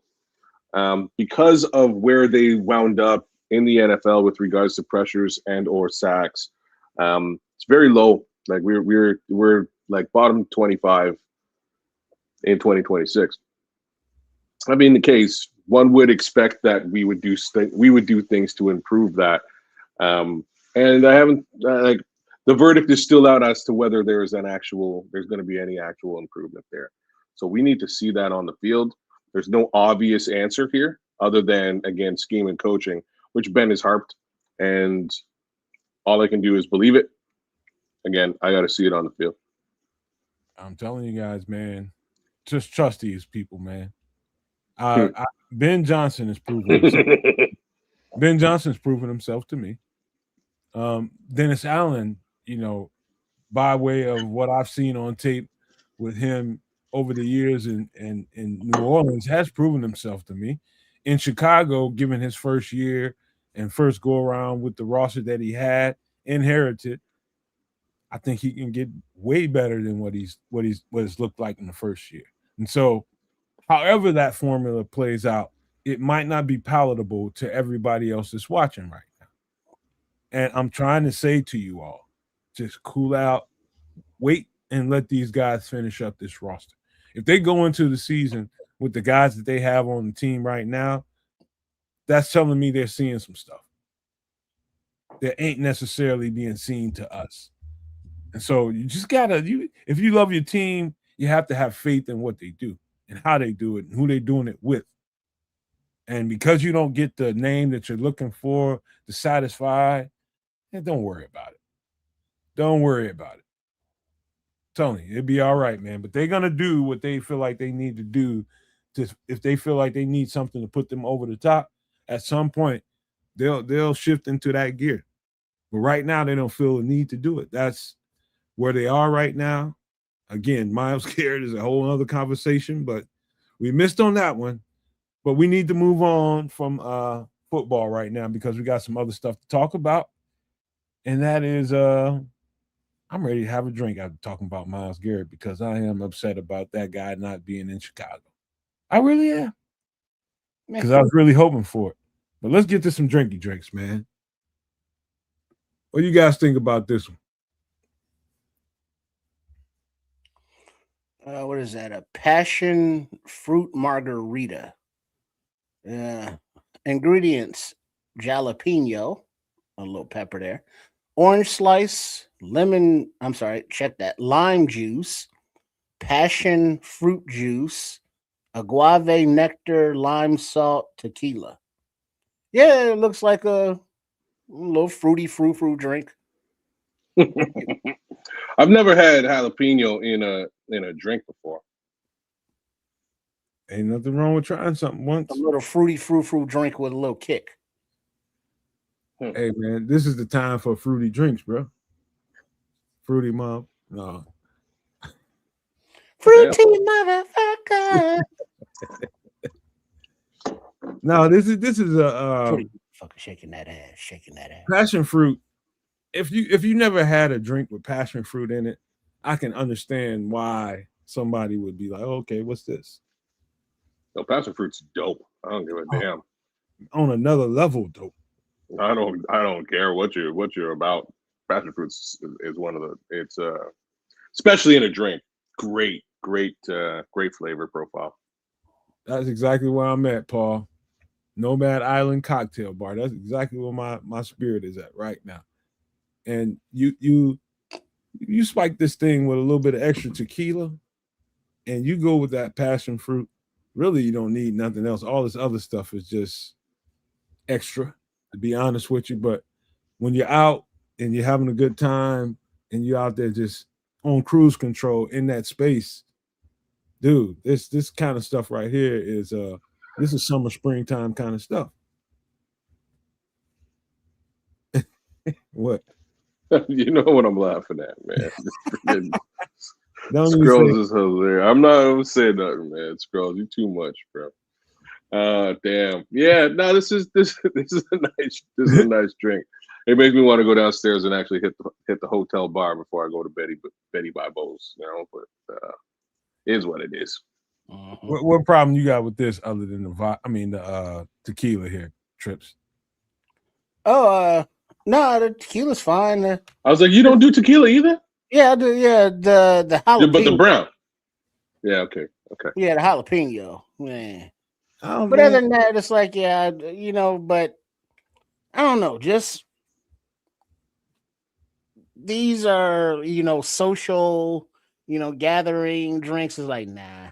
I'll just open a can of fruit juice, you know, a couple shots of tequila in there, and you know, maybe a spritz of some lime juice and some salt, and I'm good.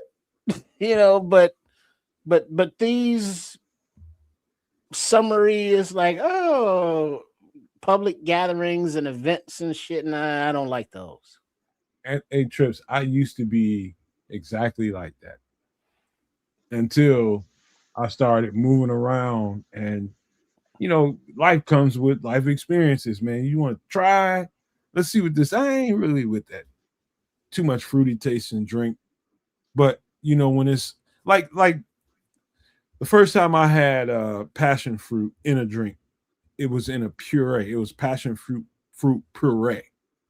So somebody pureed that thing up and put it in a drink, and you know, little pulp going on, but it was so effing good. Like a little slushy. Yeah. It was frothy and it was good. And I was just like, hold up, dog. You know what I mean? So it's about where you are, being in the spirit of wherever you are, and just trying something. You know what I mean? Just getting away from what you normally do. Man, some of these drinks, even though it's just like, oh, okay, these are just for the girls at the bar and all this kind of stuff. Try some of this shit, man. Try some of this. Man. It's good. Yeah, I'm digging Crimson's little summer drink in the chat. Look, that sounds good. I would substitute for like a dark rum, but yeah, man. He's saying vodka, fill the glass with 2/3 orange juice and 1/3 grapefruit juice. You had me at the grapefruit juice here for sure, man. But that'd be an interesting flavor. What up, Smitty? Hey, Smitty Q. Howard Hall. Shout out. That's a passion fruit margarita. I like it. Make sure you put that lime salt around the rim of that glass. Lime salt helps. Anytime you're drinking tequila. Lime salt. Never had that. What? Yeah, no, I never had that. Man, everybody, you don't have lime salt in your house, man? No, I never. I just said I never had it. I don't know. I've never had lime salt before. Yeah, I never heard of it. No. What? Okay, so I'm not alone. Dog, go to the liquor store and ask for some lime salt, man. They're selling it at the liquor store, not the grocery store? I got that thing at every liquor store, man. Okay, all right. You can get it at the grocery store. Okay. Lime salt. If you like me, sometimes you like to take them straight to the head with the tequila. You sprinkle a little lime salt on the back of your hand. You lick your back of your hand. You sprinkle a lime salt on there so it sticks. And then you take your shot, lick the lime salt, or you can just get a lime and chew the lime. That's how people take a shot of tequila. Yeah, I've done that with regular salt. Yeah, and regular lime. Yeah, me too. Yeah, lime salt is a different level, bro. Really? Okay. Oh yeah, get you some lime. Some Mexican candy. I'm in. All right, we'll have to test this out. Yeah, it'll bring another. Any of your tequila indulgence, it brings it to another level for you. All right, I'm gonna have to mess with that with my boy Ray, man. Ray's a tequila connoisseur. Yeah, so, Corona, Modelo, you can put that lime salt around any of those. Okay. Interesting. So I assume it's just okay, forget it. All right, I'm gonna find this out. Nobody listen to you, Scrolls, man. You weird anyway, man. You do what you want to do in public, man. You go ahead, Red Baron. You run your tongue all around that rim. We're worrying about that kind of shit. Here's a classic. What do you got? Oh, Tequila Sunrise. Also a cool Mel Gibson movie.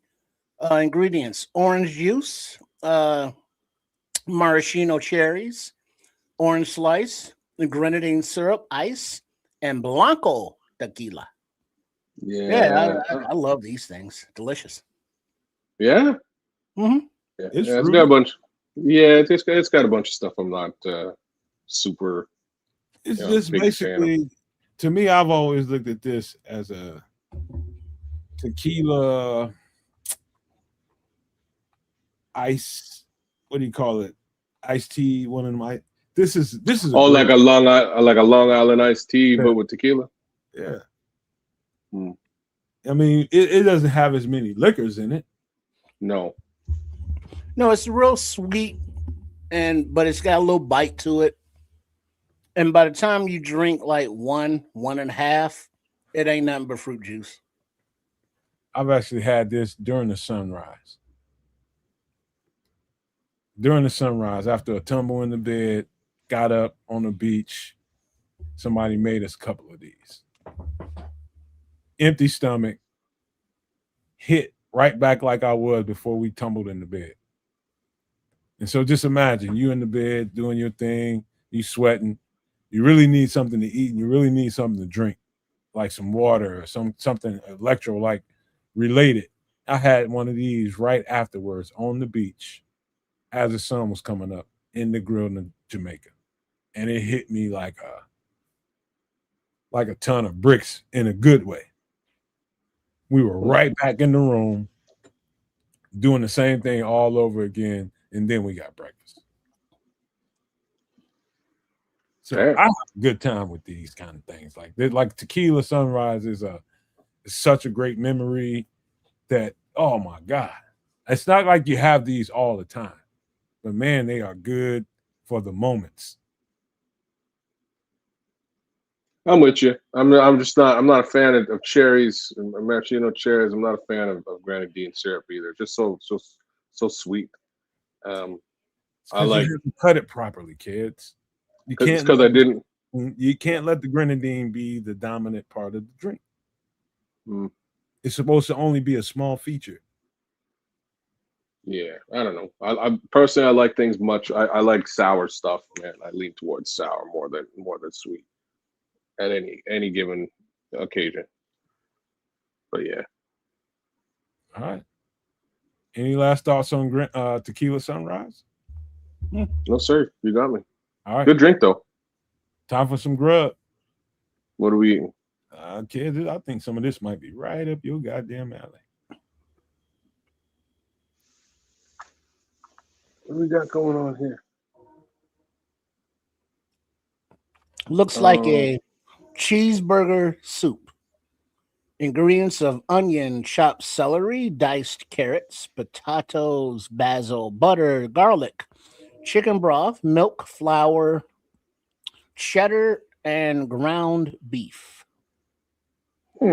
If you've never had cheeseburger soup, you just don't even know what you're missing. It might sound so totally ridiculous on its face, but until you've had it, like recently, at my girlfriend's job, again, they have chefs there, and she catches a little bit of this, on the way out.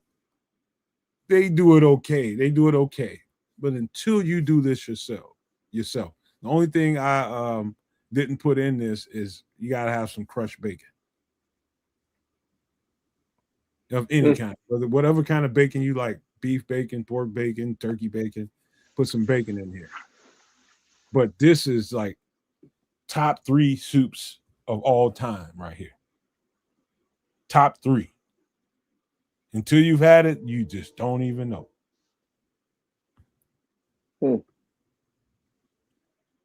Must be calorie dense. Yeah, you're probably right. This look good to me, man, but I would do it a little different, and I probably wouldn't do it. I'd do it with like a minestrone base. Give it that more tomato flavor. With the potatoes, it just, oh my God, dog. I mean, you can't. I mean, let's just say you put some pasta in there instead of the potatoes. I can see the potatoes.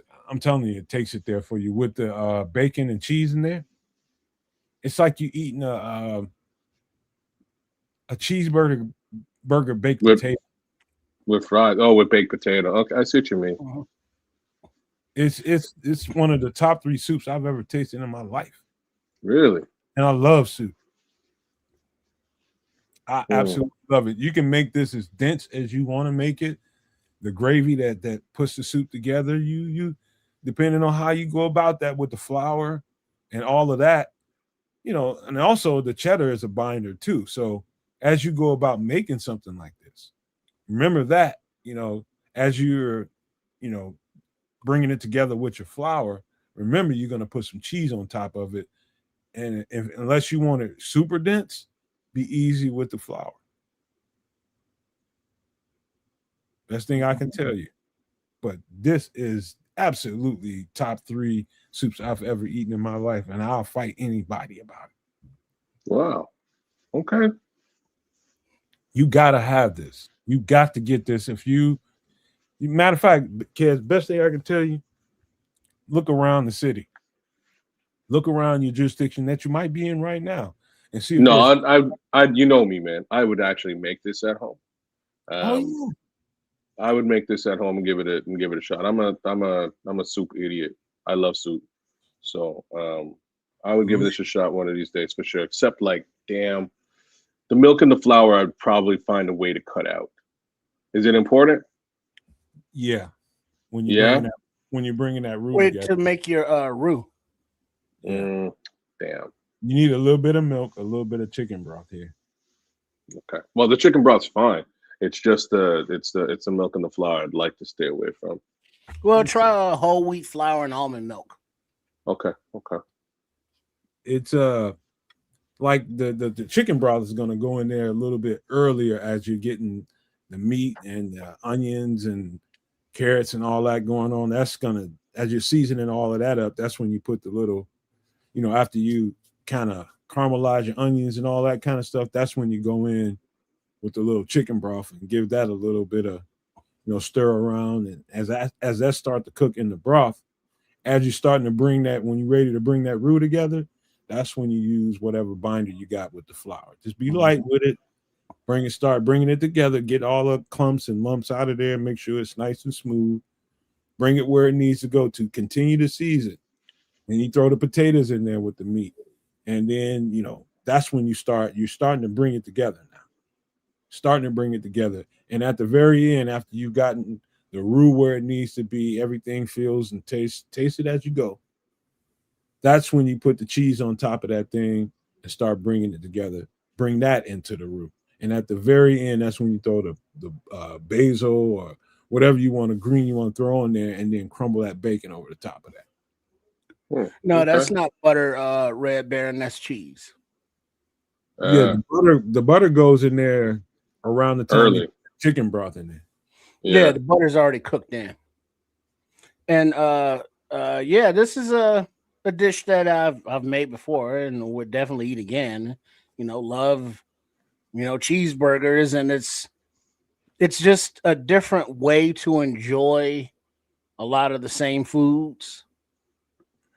So instead of actually making a burger and potatoes on the side and steaming carrots and celery and all the other ingredients, just put it all in the same damn pot. Trips, this is everything I like about food in a bowl. Yeah.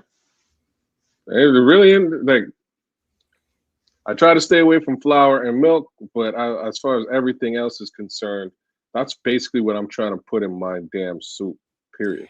Yeah, and the only other, somebody said, don't forget the garlic. Garlic's up there.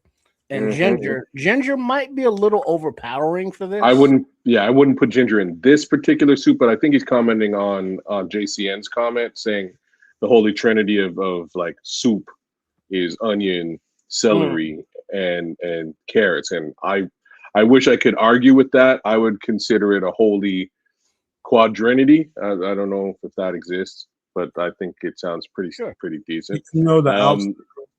I'd add garlic in there. Garlic got to be in there. Garlic is definitely in here on this, but yeah, it is. The outstanding flavors in here are the garlic, the onion, the bacon, and the cheese. I bet you're overlooking the carrots, man. The flavor profile of carrots is so important in soup, man. It's why I love carrots. They're just side piece, Keith. Well, I put in a dish tonight.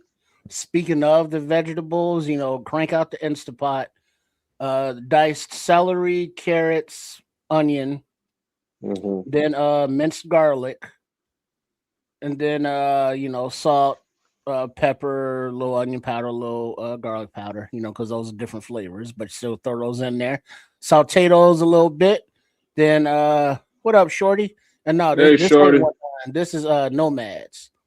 But and then you put that in there, and then you dump in 2 cups of rice, just brown rice, and then 3 frozen chicken breasts right out the freezer, and put in like 6 cups of water. Throw in a bouillon cube or a scoop or better than bouillon.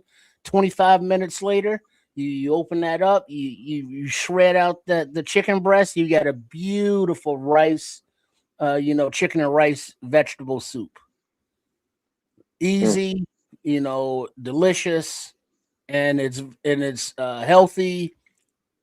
whether you are, need something to convalesce with, like if you're sick, or if you just want to eat healthier, from the ingredients. It's fast, it's inexpensive, and it's a lot like this cheeseburger soup by using, your ground beefs and just making something that you eat all the time, just kind of in a different form.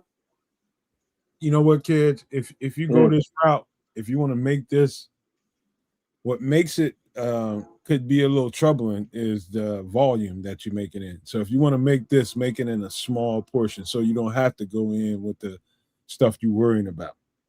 Hardcore, you know what I mean? So make a, sample size, for the first time around, just for yourself maybe.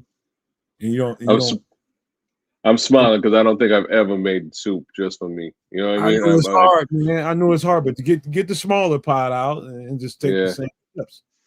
I'm making soup for everybody, and it's much like somebody in the chat was saying. I think it was Top X Sports, but he was like, everything that's coming close to expiry in your fridge is soup, and I cannot argue with that at all. If something's ready to go, okay, it's going in the pot, man. You know what I mean? Cooked chicken a couple of days ago. It's going in the pot. We're gonna repurpose that thing into something fresh and flavorful. I heard somebody recently tell me, man, nobody eats soups and chili in the summertime and the springtime. Like, you ain't met me. What's wrong with them people, man? I don't know. Go eat yourself some damn soup. It's good for you. Any time of year. Yeah, man. But you know what? If you like this one, you might love the next one. What do we got? What do you do now? Lamb. What have you done? Okay, well. Ingredients: yellow onion, carrots, Yukon potatoes, garlic, olive oil, dark lager beer, beef broth, butter, and lamb shank. This is probably delicious. That's a piece of meat, Kez. That doesn't mean that you take a knife and jug a lamb with it. So I don't no stabbings of the lamb. No stabbing of the lambs, no. Okay, that's good. That's good to know. This sounds delicious. I might actually like this. I just worry, and like right off the bat, I worry about potential gaminess of that lamb shank. How does a lamb come out of this? Tender. Yeah. Succulent. Well, you gotta braise it first. Smart. You gotta braise it first, give it a nice little cook down before you start adding, all these vegetables and all that stuff to it. And that's the most important part, is seasoning and braising that thing, and then starting to bring the roux together. Man, I could eat this and just eat the carrots. Crazy. I love carrots, man. Carrots are my favorite, especially in a soup or a stew. They are my favorite vegetable in a soup or a stew. Well, all about carrots. It may have been a lamb stew, I believe, actually, that I've had. I think it was Greek Islands, Greek restaurant, hosted in Chicago, a little Greek town area. But the way they prepared it, it seems as though they caramelized the onions either beforehand, some kind of way, like roasted them or did something with them, but they were very, very sweet. Their natural sweetness. And it just enhanced the whole stew. Yeah, man. Yeah, that's why I love it. Honest to God, it is exactly that. And it's just sort of a little, and you don't really think, like if you just bite into a carrot, you don't really think it's sweet. It's not really a sweet flavor profile. But when you boil it down, I don't know where the sweetness comes from, but it's delicious. And it's such an additive to a stew. I have to say. You can say that one more time, man, because when you put that in a brothy mix, a carrot is another level of good. It is, man. I love it. Potato is too, for that matter. But the potato's just a little bit different because it doesn't bring a sweetness. Potato sort of absorbs everything in the dish. You know what I mean? And it presents it in a different manner, and that's super cool too. But like carrots also do that, but they add just this little sweet kick that that you don't get with a potato. Would any one of you guys sweetness be interested in trying this to make this from scratch? Sure. Actually, I would make this too. This is a little bit more of a mission I have. I'm just trying to think what ingredients do I not have in my crib right now. So I'd have to get lamb a. shank in the freezer. I don't. I'd have to go get the lamb shank, but that's not a big deal. I can go get it.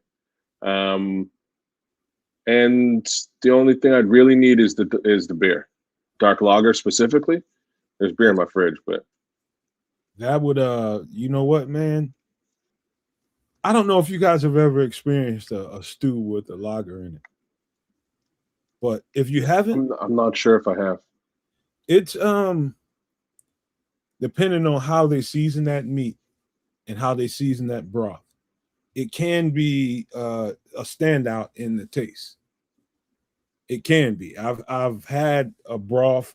It wasn't lamb. It was beef with a lager in it too. It was an Irish stew, Irish beef stew. And the first time I tasted it, I was just like, oh, it's too much beer in here because it wasn't seasoned well enough. And the second time I tasted, that shit was perfection. If the guy didn't tell you that they put a lager in that stew, you wouldn't have known it. He drinks a whiskey drink. He drinks a lager drink. Yeah, the flavoring, beer goes in a lot of different soups and dishes, and it doesn't taste like beer, in the final dish. It cooks in throughout, but it's either the yeast or the whatever the flavoring is, it just enhances it. If you have issues with alcohol, I don't think consuming this dish with cooked beer in it's going to trigger anything. So it's not a noticeable thing, but the lager difference versus a like a light or a white, or not white, but not lager beer, it's different and you can taste the difference, but And it's not a lager or a port. He says a lager or a port. Yeah, there you go. Mm-hmm. It brings its own flavor profile. Like, I never cooked with cooking wine until probably 5 years ago. Specific cooking wine. Nice sherry. Well, mine's I only started using it recently, and it's specifically it's like an Asian cooking wine. I'm trying to remember what it's called, man. It's got a name, but I've told you in the past. No, but that's not the name. But it's very specific. You use that to make. It's part of what I do to make my chicken wings, man. I put some of that in there. I toss it in the cooking wine. I toss it in sesame oil, and it comes out like you went to the Chinese food restaurant, man. They're dope. Hey, kids, it was one of the times when I had to slide on my girlfriend, didn't tell her I was ruining up the some stroganoff. I was ruining putting that together, and I used a little it was dark red cooking wine. I can't think of the actual name of it, but I didn't tell her. I used a bit of that to rule it all up. She knew something was different, but she liked it. But I used it before on something else, and she saw me using it, and she immediately turned her nose up to it. So did he? And I'm just like, you know what? I got something for your ass. Oh. What you don't know ain't gonna hurt you. Number one, not with me. Number two is you see something and you just automatically just shut your mind off. But yeah, I got it with the stroganoff. Topped it with a little sour cream, her favorite. It was over with.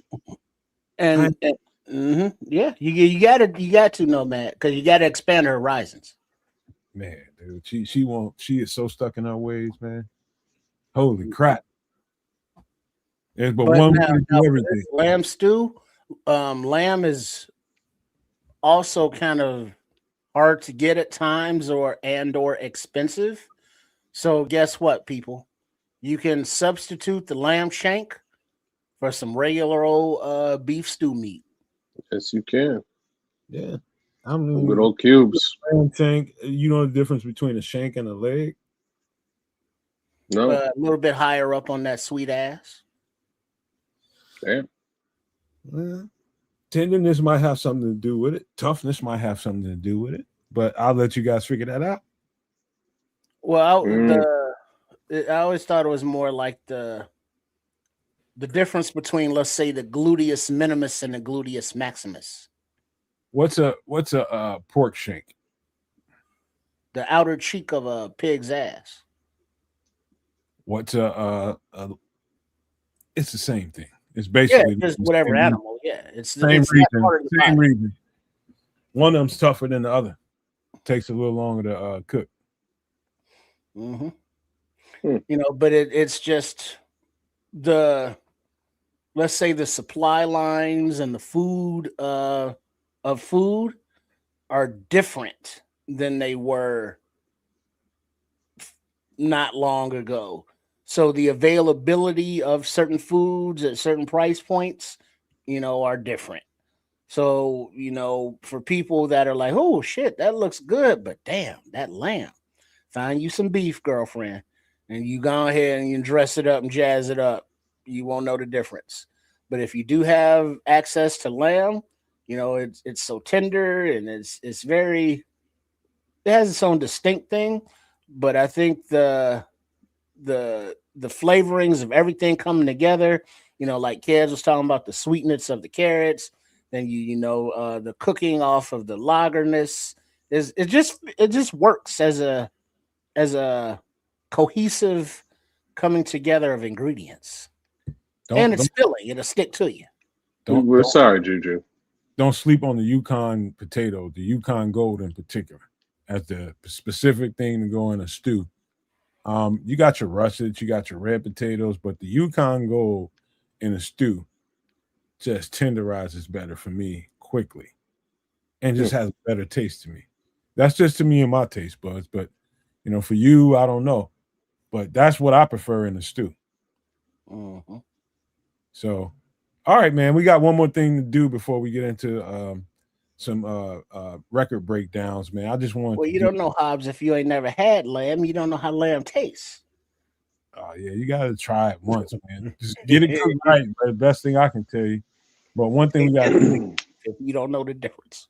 Lamb can be delicious. You just like especially in when it's boiled down, braised, or stewed, because lamb can also be a little bit gamey in certain capacities, man. So when it's boiled down, braised, or stewed, usually takes that gaminess out and makes it real tender and that's my 2 cents, man. I will tell you this right now, kids, Nomad, everyone. In the fridge, I got a slab of pork ribs. I will, eat the hell out of a slab of beef ribs. I will just murk a slab of baby backs. Damn. But a rack of lamb, all of those little ribs and those little racks is like you put them on there and then you get a little char on them and they tender on the inside. And then you got the paste on there with the seasonings and it's Parmesan and the the greens all chopped up in there and crusted on there, and then you put it in the oven for a little bit, and it's like, you ever had? I don't know that there's an animal that I wouldn't eat their ribs. You ever been somewhere and got some lamb with a pesto sauce on it?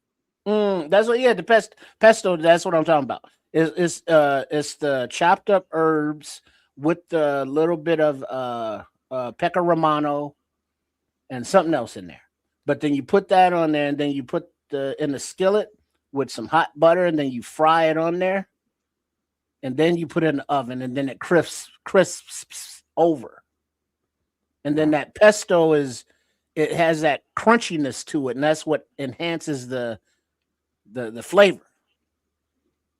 And all of those bones are so suckable. And yes, I said that, Red Baron. Calm down. Pause.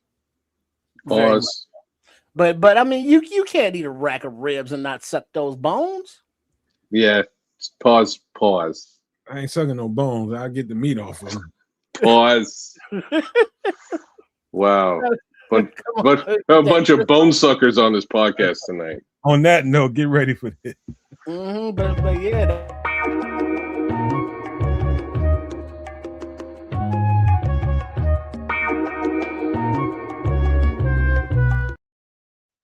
Excuse me, but we had to do one movie breakdown real quick, only because of performance.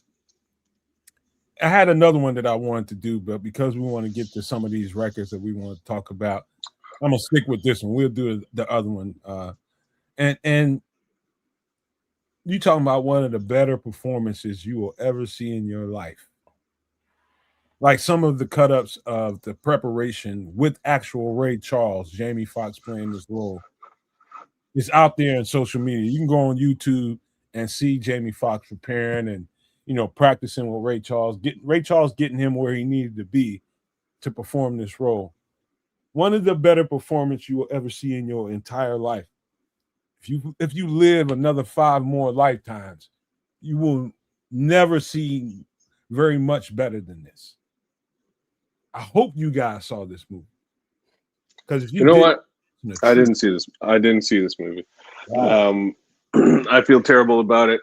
But what I can say Jamie Foxx was probably born to play this particular role. He's a very multi-talented individual, and you could see that sort of all coming together during his time on In Love and Color, right? He plays, or even in his stand-up, he'll break out and start playing the piano and start singing, and you know what I mean? He has that great comedic timing.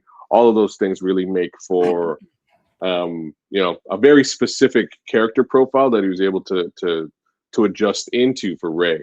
Not to mention sitting around with Ray Charles and really getting an understanding of who the person was, and then putting that forward. From what I understand, he did a fantastic job. Bro, yeah, it was a good encapsulation of the actual Ray Charles, because Jamie Foxx is a multi-talented kid with the playing of the instruments, the singing, the dancing, the acting, the comedian, comedy, all that. But I like the more insight into Ray Charles, how he figured out if the young lady was worth his time or not, his demons and how he had to deal with them, and how just the industry was for people on stage and doing it, and how the fandom reacted to them wherever they went around the world. And then the creativity aspects of it, from the musical ear of not just playing a piano or a harmonica, but orchestras, and bringing them, into, that whole sound that you're trying to create. And then over the course of his career, of his life, the different sounds that Ray Charles, was a part of or helped create. So it was just a real cool flick from the actual actors and actresses in it to the story of, this iconic performer. I mean, number one, Ray Charles is a true original.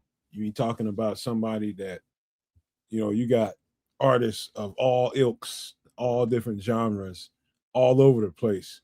And, most of these artists, man, you can't really tell the difference between one and the next.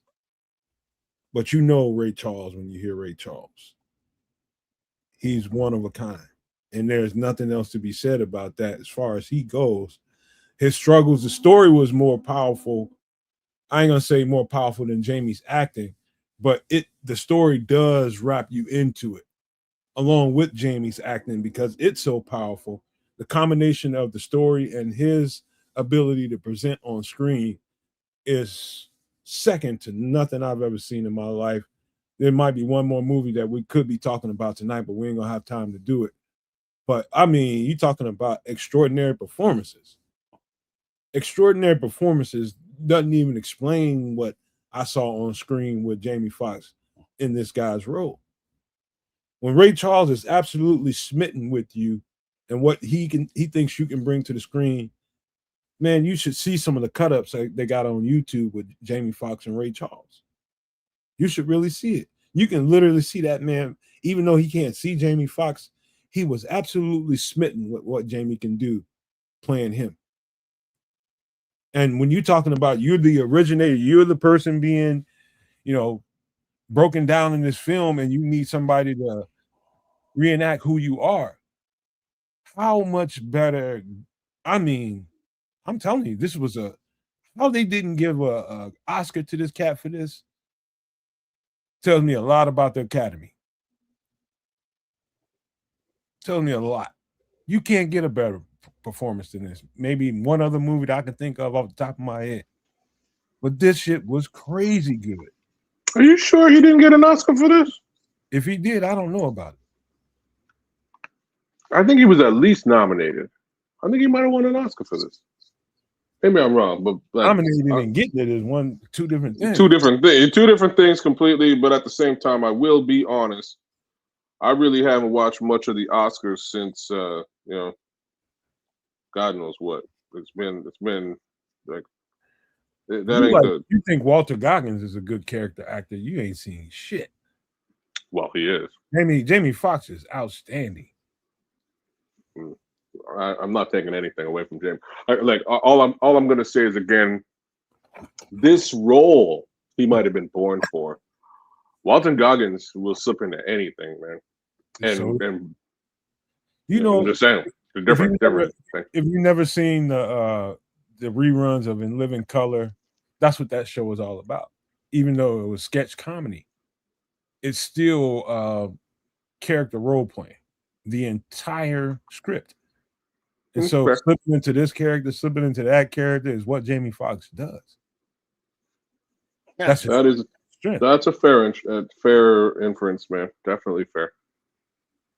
But yeah, Goggins is some shit though. Like I gotta give the guy some respect. I think Goggins. Let's just say, imagine if you had to make a choice between Walter Goggins and Jim Carrey in Living Color rehearsals, and you got to make a choice of who is the better character actor. Who you think is going to win that? Well, Jim Carrey's gonna win simply because of comedic timing. It's levels to this, bro. Is what I'm trying to tell you. Yeah, and one of the levels is comedic timing. If you're looking to deliver a comedic performance, obviously Jim Carrey for just about mayor. You know what I mean? He'll do whatever you want, including drama. But if you're strictly looking at, if you're strictly looking at drama, I don't think you can go much further than Goggins. Like Goggins is really good, man. Because even if you look at it, what was that with the Truman Show? Jim Carrey. Mm-hmm. That was supposed to be a drama, serious kind of thing. Mm-hmm. But when Jim Carrey does serious drama kind of thing, he looks like he's acting. He looks like he's trying to be serious, whereas Goggins is just kind of, what do you need me to be today? Yeah, because of the way he talks, I think. And then his forced facial expressions, like look concerned. Until he shows me, I think he's limited. Goggins? Yeah. No. Goggins? I think he's a little limited. Oh, I thought Carrey's limited, but okay. Have you seen him in? And I'm talking Goggins now. Did you watch Sons of Anarchy? Yeah. You did. I did. Do you realize who he was in that show? I know, man. I know that. We just talked about that. I'm talking about just imagine. Oh, okay. You've seen Walter Goggins in Sons of Anarchy. You've seen him in the new show he's got out right now. I've seen him in a few different roles. Mm-hmm. That guy is really good. I'm talking about. I mean, seriously good. But I do think there's a level to him and some of these other guys we're talking about. And I don't think he's there yet. I think he's over and above them, to be honest with you. Okay. I'm just saying. I do. Everything that guy's been in, he crushes. I can't really say Yeah, I don't know. Like Jamie Foxx and Jim Carrey have both done very, very interesting things, but with respect to their acting careers. Some of them, I'll give you a better character actor than him, somewhere around his age group too. Who? You know the guy that played the asshole that did all the. It was me. Unalive those kids in the movie. What is it? Where the big old black dude with the magical powers was in jail and got executed for no reason. You're talking the Green Mile? The Green Mile. The asshole that was in that jail cell across from him. That guy right there is, to me, a little bit better character actor than Walter Goggins. Well, before I don't know who that dude is, but I can't place it either. But Walter Goggins, I think, is a actor, a thespian, if you will. Whereas I agree. Jamie Foxx is a entertainer, and Jim Carrey is more of a comedian doing drama. But naturally, Goggins is a character actor kind of guy. Yeah, you're not gonna see, I don't think, Goggins, coming out, starting to play the piano or whatever instruments Jamie Foxx is, or crank out a soul album with 12 cuts on it of him singing, and then go do a comedy tour, and then come back and do a couple of sitcoms and a movie. That's not his thing. But that's also not Jim Carrey's thing. He'll go do a comedy tour and he'll come back and maybe, kind of do a movie, but then it's kind of like, they're all talented, but they're in different categories. I think I have a lot to do. And welcome in Howard Hall. He's really enjoying the show tonight. We appreciate you being here, man. I think it's, don't sleep on the script writers and the people that's writing the story and whatever movie they playing in. Some of these movies are specifically made for certain characters like that to stand out. The script writers, the director to make sure that this guy busts off the screen.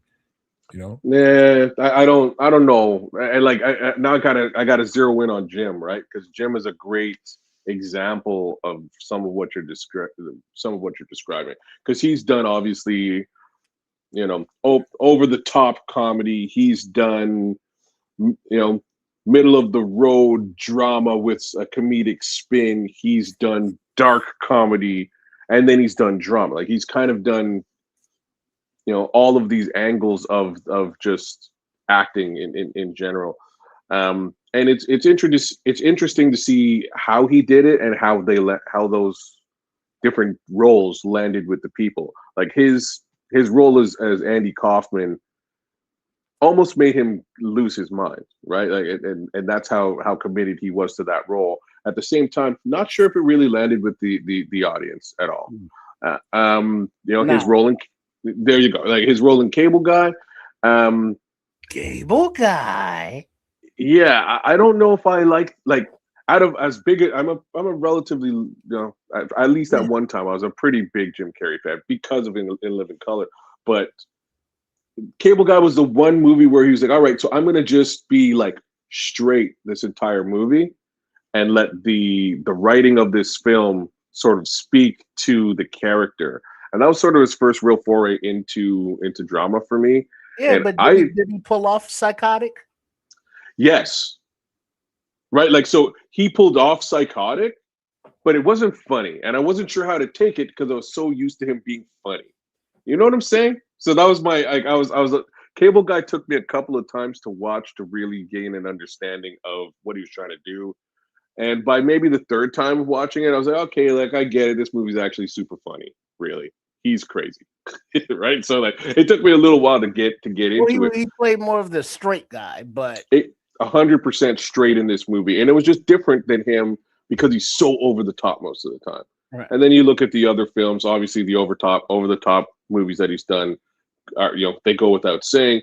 And then you look at Truman and what's the other one? Yes Man. And even Yes Man is more comedy based. Truman is less comedy based. But again, the direction of the film was the direction of the film, and it spoke more for the film than Jim Carrey did, right? So it's just interesting guy. I would never compare Jim Carrey and Walton Goggins. So. Well, let's just say this, man. The difficulty of someone with extreme comedic timing, somebody with nothing, the entire world admires how good someone's comedic timing is, and that's the way they accept you in that vein. Imagine how hard it is to have to go into a whole other genre and have people receive you in that way. Imagine the difficulty. Like, it took Robin Williams, one of the better, most talented comedic timing act.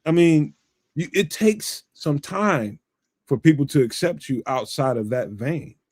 And so I just respect the dexterity that an actor like Jamie Foxx has, because he came into our world as a guy with great comedic timing.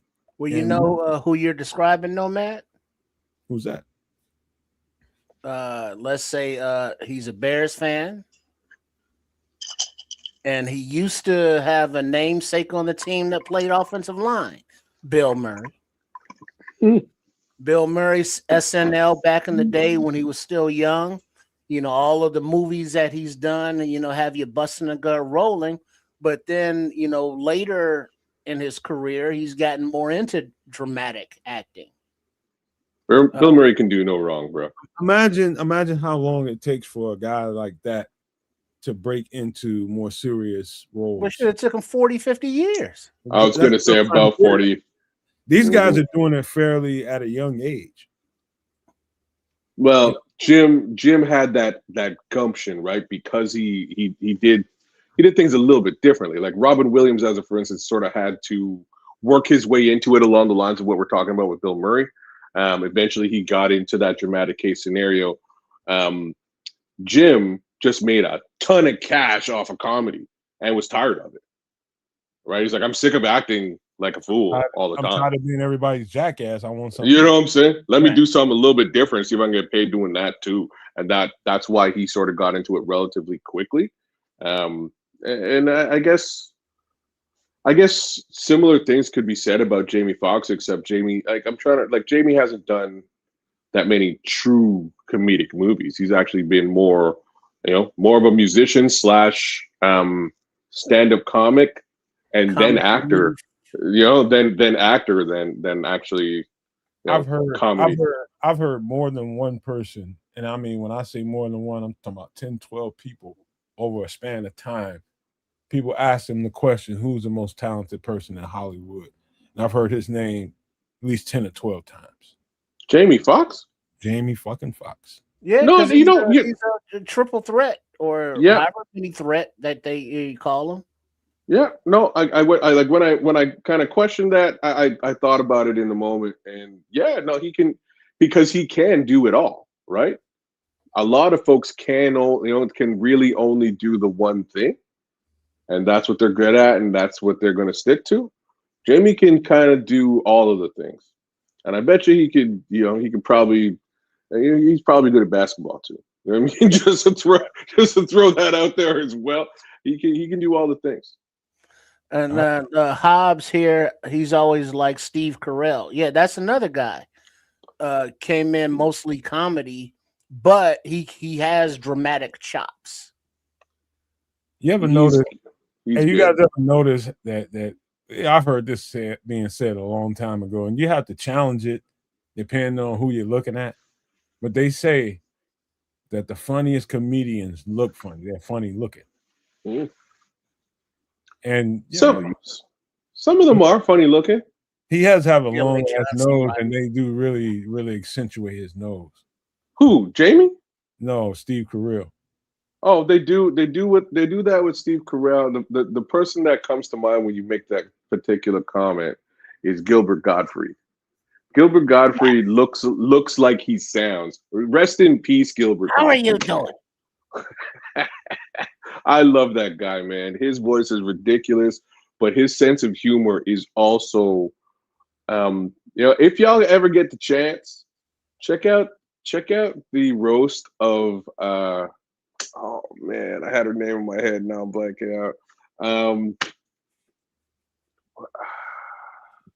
Shit, Gilda Radner, Jane Curtin, one of them. No, Jewish lady.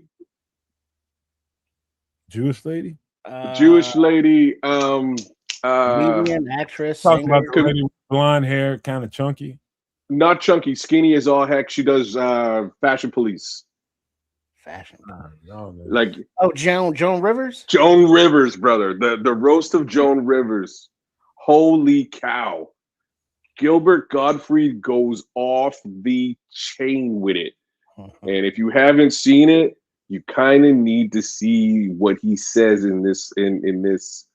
I will just say that he says that he has sex with Joan Rivers.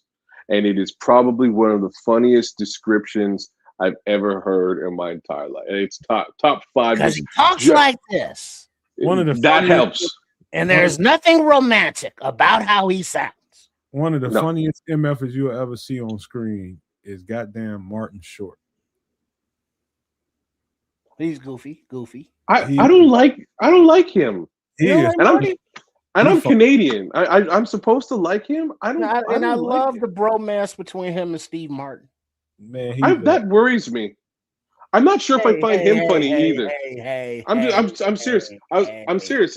I'm not sure if I find him funny either. Like, barring the jerk. Shut your mouth. I'm serious. He's got one of the funniest dispositions in different scenes than you'll ever see in your life. Depending on what scene he's in, he's gonna poke out like a sore thumb. It doesn't matter who's on the scene with him. Because he's very self-deprecating. Yes. He's gonna make himself look like that. I mean, he doesn't care. And that's I was watching Three Amigos the other day, man, and I was just like, man, like, Chevy Chase is one thing, and apparently he's a total asshole. But these other two guys, did I ever really find these two guys funny?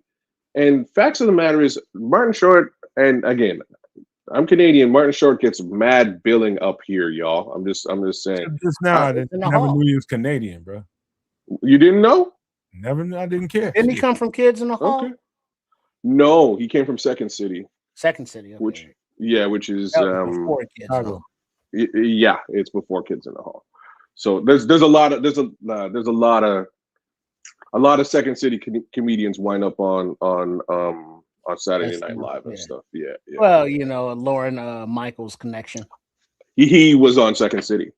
Exactly. Like, you know what I'm saying? So that's where that connection is born out of. But I just never, I don't know, man. Never really found Martin Short funny, man. Hey, man, listen, to round out this conversation about Ray and this movie that Jamie, to me, hit out of the park. I think when we get through with the presence of Jamie and knowing that this is going to be, for Ray Charles, at least in his legacy, this is going to be something to be remembered. He did his damn part to the max. But the story was even as good as Jamie's acting. The story of Ray Charles, as best they can encapsulate that thing in this movie, was very traumatic. The time that he grew up, the things he went through, how he lost his sight, the drug addiction, the girls, the philandering, and, just him advancing at a certain stage in his life into what he, how his life climax is just incredible to watch. Yeah. Good big shout outs to Jamie Foxx on that one, man. He did a bang up job.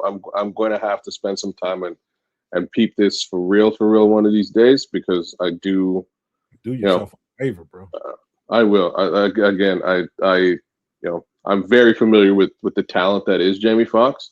I just somehow didn't wind up spending the time to watch this film for some odd reason. I totally should have watched this. And shout out to the Scrolls for the Leslie Nielsen reference in the chat, man. I was at my conference today, and I was talking to. We're giving away swag. We're giving away socks, And I was talking to this guy. He came up to my booth. I looked down. He's wearing sandals. I was like, "Oh, surely you could use a pair of socks, sir." And he looked up at me. He's like, "Don't call me Shirley." And I was like, "Yes." I have a new level of respect for you, sir. You are clearly an Airplane the movie fan, and I have to shake your hand. But anyways, all right, we gotta shift gears, man. We're gonna talk about some hip hop, some classic hip hop. Where are we going? I'm gonna take you guys somewhere y'all ain't expecting to go, and we're talking about classic records. We got to give the South some love first. What you guys think about Outkast? This is not the first one. This is obviously the number 2. To me, this was their best record. To me, for my ears, I think. I don't know. Somebody, go ahead. Somebody read me the track list of this one. Trip, can you find the track list for me? Oh yeah, Outkast, Aquemini. Yeah, I'm pulling that up now. I think the Slick Rick collab was on this one. So this is the 3rd album, right? No, it's number 2, I think. No. So the first one is Southern Playalistic. Second one is Elevators, right? I think Me and You. All right. And then this one is after Elevators. All right, yeah, this came out in 1988. 1988? No. 98, 97, 97? Hold on, let me get my damn spectacles. 96, 97. All right, this says studio album, Aquemini, Outkast. That's the one. 98. 98. Hold On, Be Strong, Return of the G, Rosa Parks, Skew It on the Barbie, Aquemini, Synthesizer, Slump, West Savannah, The Art of Storytelling Part 1, The Art of Storytelling Part 2, Mamacita, Spotty Dolly Aspalicious, Y'all Scared, Liberation, and Chunky Fire. Those are the songs. The tracks. Aquemini album. So this album, I went downtown to go and cop because, like, much like you were saying on when the album, new stuff come out for you guys on a Thursday, Tuesday or Thursday, Tuesday or Thursday. So I went down. I think it was Tuesday here. I went downtown to go and cop 2 albums that day, and the first one was the final A Tribe Called Quest album, which I believe came out that day as well, if not earlier in the week. And the second one was this album. And I slapped the first one in my CD player, as in A Tribe Called Quest, and I skimmed my way through it. And, I didn't really like anything on it. I think I liked maybe a track or 2. They were okay. And then I put this in my portable CD player, man. Holy cow. I played this thing through multiple times, just walking around downtown. I call it my rounds. I used to go do my rounds downtown. I'll explain what that is on another show.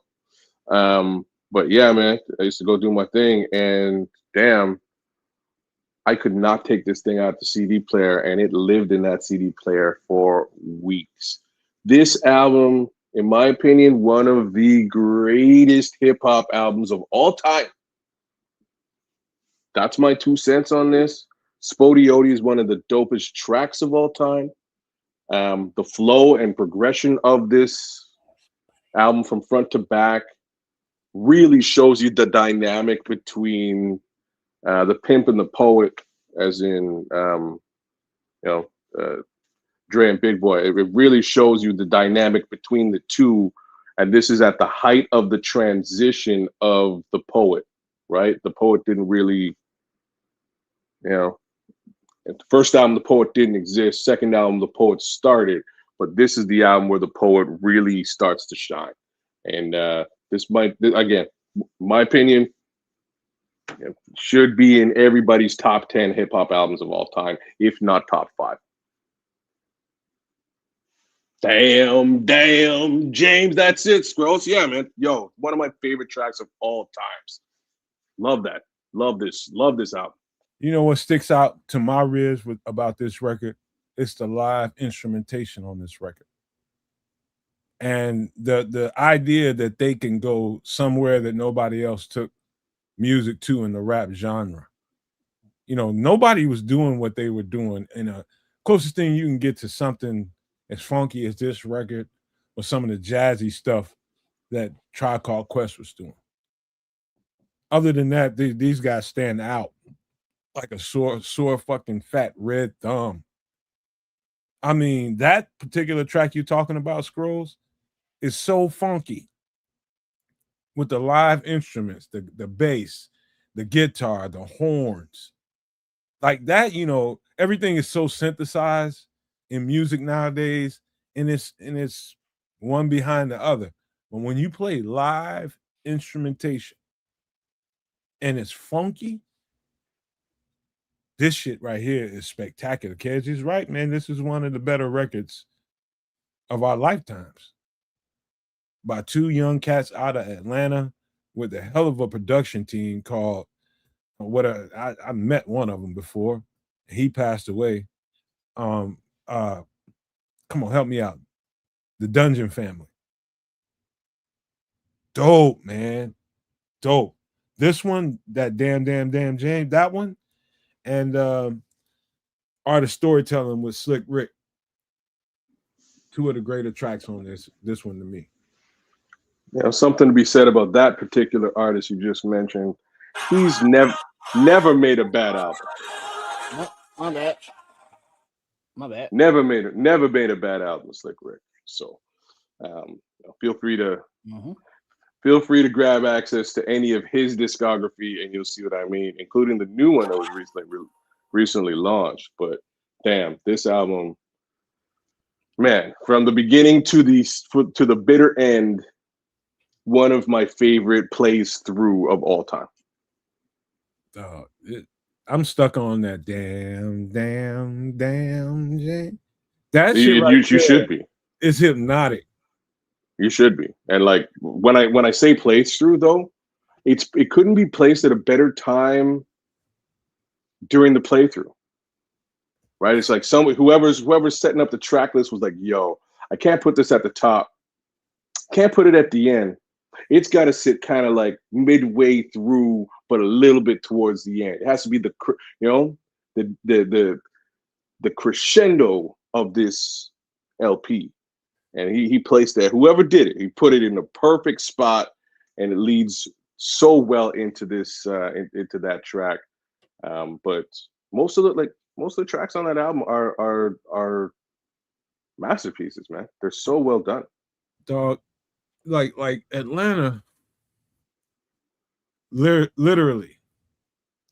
Like if you're around Chicago, and you know people you might think, you know, being in Canada, Chicago is this, is that. But if you go around people in Chicago and you get around some good people, Chicago is so effing soulful. It's a shame.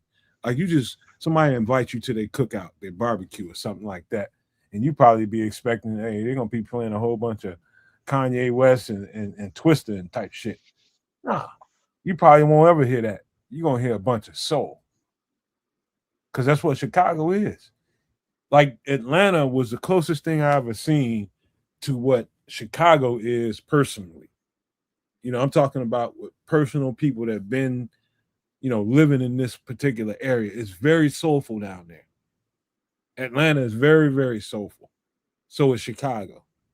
And so that kinship, I felt right away when I got down there. And I knew I got to Atlanta long after this record was produced. But I understood where this record came from when I got down there. It's it's a very soulful place.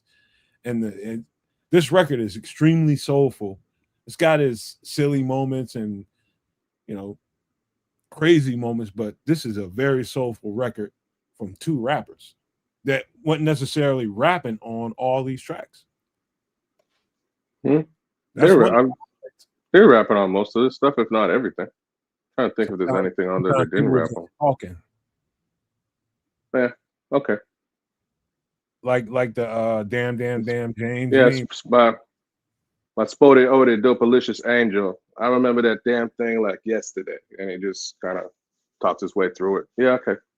It's talking, you know, he's being soulful. Yeah.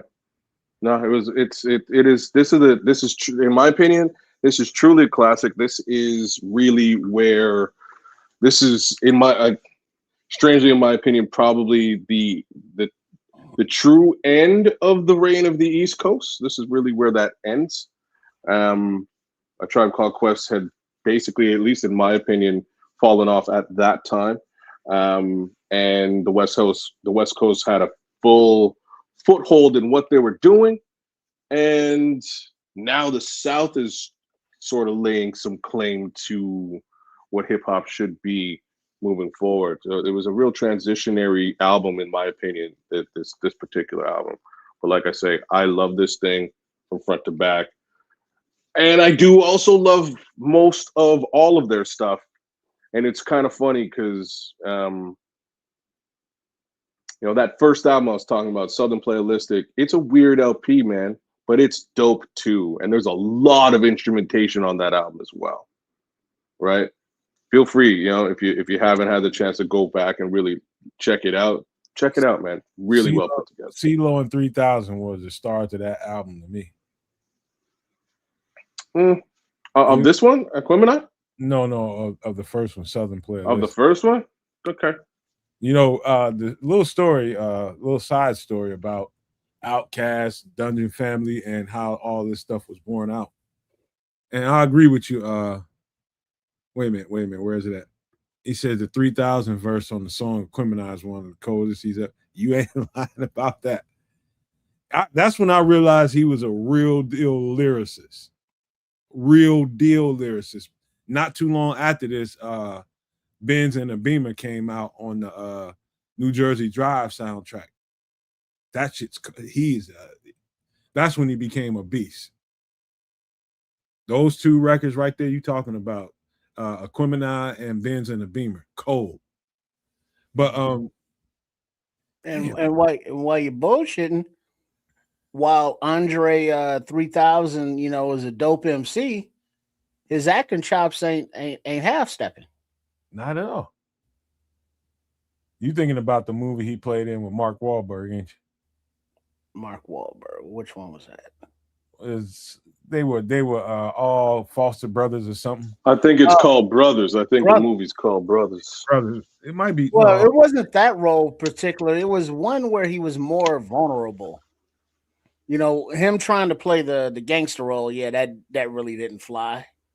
He wasn't a gangster in that role. Well, in the Brothers, he was. Well, he was the smart brother, but he was still one of their brothers. Yeah. He was the more voice of reason than gangster. Well, yeah, but voice of reason in the gangster world. Yeah, okay, I could take that. Yeah, but you know, he wasn't the emotionally charged or fly off the handle. You know, he was more thoughtful. He was book smart as well as street smart, and he played that role well because, you know, that's kind of his character. You can tell he's a smart kid just from his lyrics, just from his flow, just from the things he rhymes about and talks about, the subject matter. Four Brothers. That was Four Brothers. There you go. Four Brothers. Yeah, okay. And then he was in something else, but he's been in, you know, more dramatic roles even. And he's able to, you know, not look out of place. I'll tell you a dope ass movie that, you know, might flew under the radar, especially with a lot of white people, is Idlewild. Yeah, yeah, that was a good one. Was it good? Very. Yeah, do you never saw that one? I saw bits and pieces of it. I don't really remember. Like, listen, I'm a bit conflicted with this particular artist's decision to delve elsewhere.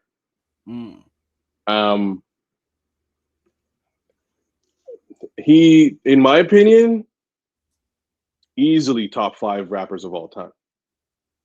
I don't give a shit what anybody says about this. Give him top. What's that? Talking about Dre? I'm talking about Dre. I'm talking about Dre. Top 10, fair enough. Like Dre's Dre should be on everybody's list, and if he isn't, you're not paying attention. That much I will say. Even his cameos on other people's stuff over the years are like they're gems, that should be shined up once in a while, and you should sort of go back and listen to. But I really wish that guy did y'all ever listen to his flute album by chance? I heard probably about 3/4 of it. Okay, I listened to the entire thing. It was different. Yeah, he's stretching the game out. I love it. I love anytime somebody's being creative and trying to stretch the genre for himself. I was just interested that he had the nerve to put that out, and I was willing to listen to it, man. And I understood exactly where he was at. But I did too. So I listened to the entire thing as well, and it kind of has the way he plays the flute kind of has MC timing to it. It's weird, y'all. Right? It's like when you would be, you'd be dropping. So like when he raps, he raps a lot more in different cadences than he starting with this album. Maybe even with the album before, but not so much on Southern Player Listed. He starts utilizing different rhyme schemes and cadences that you don't see many rappers even attempt to do. And with the flute album, he just took the words out and it became, flute blasts. Yeah, it was his microphone. It was flute blasts into the microphone as opposed to words. And it comes across all right if you're a fan of the flute. If you're an MC or a hip hop fan, you can kind of see what he's trying to do, and it makes sense. It just might not necessarily be your cup of tea. You know what I'm saying? So I listened to it, and I was really like, damn, like somebody needs to lock this brother in a room and like handcuff him to a microphone. You know what I mean? just force this guy to rap for the rest of his life because he's that good. He's trying to tell you by not telling you through the flute that this is where my spirit is. And it's here, it's there, it's over there, it's over there. I'm expressing to you how my mind and my spirit is working right now. And I'm not going to tell you exactly how that is. I'm just going to express it to you, is what that sounded like to me. It's just the cadences, right? It's like, here's the pattern and cadence that I would come up with for a rap, but I don't have the energy, time, or effort to really input the bars or the references or popular culture or any of that shit into this thing. I'm just giving you the framework of it in a different, with a different medium, and that medium was the flute. And it was, like I say, it was weird, but it was also kind of cool. I applaud the effort. I clearly the effort kind of fell short. Somebody lock this guy up and make him rap. Damn it! All right, please. This is one of the best records ever produced in the rap genre. I don't even want to put it in the rap genre. This was just a record. Period. Yeah. But this don't sleep on what Outkast brought to the table in their time, and who knows what they might do in the future. But man, we were talking about Dre, Andre 3000. What about what's my other dude's name? The producer? Who Big Boy? We got a producer. Side piece Keith. That's what he is. But he's not really put out anything, has he? Yeah, he has. He has. He's put out a couple of things. He put out a lot of stuff. Oh, okay. All right. I just haven't been aware of it, I guess. Yeah, he's put out a few things, and again, because unfortunately he's not like I said, the other guy is one of the, in my opinion, like 10 greatest rappers ever to exist. He's just not, Big Boy just isn't one of the 10 greatest rappers to exist. I ain't saying he's good or bad. He's all right.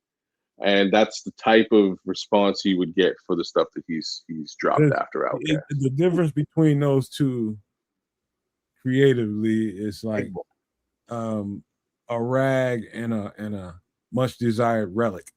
you could have used any possible comparison here, and it would have been apt. Like it would have. I was thinking like water and fire.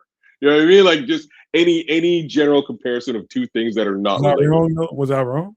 No. I'm saying you could have used anything, and you would have been right. You were definitely right, man. I don't want to put him down. I don't want to put Big Boy down, but that's the difference between the two.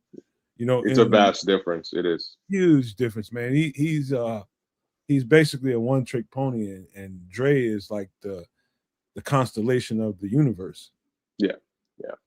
Like again, Big Boy's a good rapper. He's a good MC. Period. You know, he does what most rappers do. You know, you have more or less a cadence that you use. You run that cadence. You spit bars around that cadence. People like the bars. They buy your stuff. That's not what Dre does at all. No, that's why I never thought Big Boy as an MC. Yeah. It's like, sure, he rhymes, but no. Yeah, that's basically what it is, Crimson. Big Boy is good, but Dre is great. 3000 is great. He's right. Well said. It's true. All right. Let's jump into another genre before. Ooh. Let's just jump on this, man. Let's just jump on the obvious. We're bending genres. What are we doing here? Where are we going? Illmatic. Oh. In every. That's not a I don't genre, really right? respect. I ain't gonna say I don't respect them, but I take it for what it's worth to me. You know what I mean? If it's Rolling Stone, if it's Vibe magazine, old Vibe magazine, or any other magazine or any other platform that's rating what the best records of all rap records of all time are, this guy is going to be in the top 5, top 10 every time with this record, every single time. And you know, this is Young Nas, and if you look at the track list and the production on here during the time that this was you know, you talking to some hip hop historians here on the screen, y'all. I'm talking about No Maniacs and everybody listening to us. Make sure y'all hit the like button, share, and subscribe to all 3 channels, all 3 here on the Nomad Network, Sports Chicago Style, and Kez Canuck. Stop and do that for us. But you're talking to 3 hip hop historians is what you're dealing with. And so let's lead the conversation from there. The production on this record was elite for that era. Absolutely elite. It was the who's who in the production world, minus Eric Sermon. And I just remember I heard an Eric Sermon take on this, that he basically dissed Nas on this. He was just like, well, who is Nas? He didn't know nothing about him. There was other producers that didn't get in on a production here, but it was a lot of Queens bridge, you know, production, lyrics, everything in this record, man. If you listen to it closely and think about some of the guys that got involved in here, a lot of Queensbridge in here. But man, some of the dopest lyrics I ever heard. Of course, the most famous song off of this record, off of this, is lyrically some of the best shit I ever heard in my life. All right, the songs. Tell. All right, Illmatic, studio album by Nas, 1994. The Genesis, New York State of Mind, Life's a Bitch, and Then You Die. Whose world is this? The world is yours. It's mine, it's mine, it's mine. Halftime, Memory Lane, One Love, One Time for Your Mind. Dun, dun, dun, dun. Represent.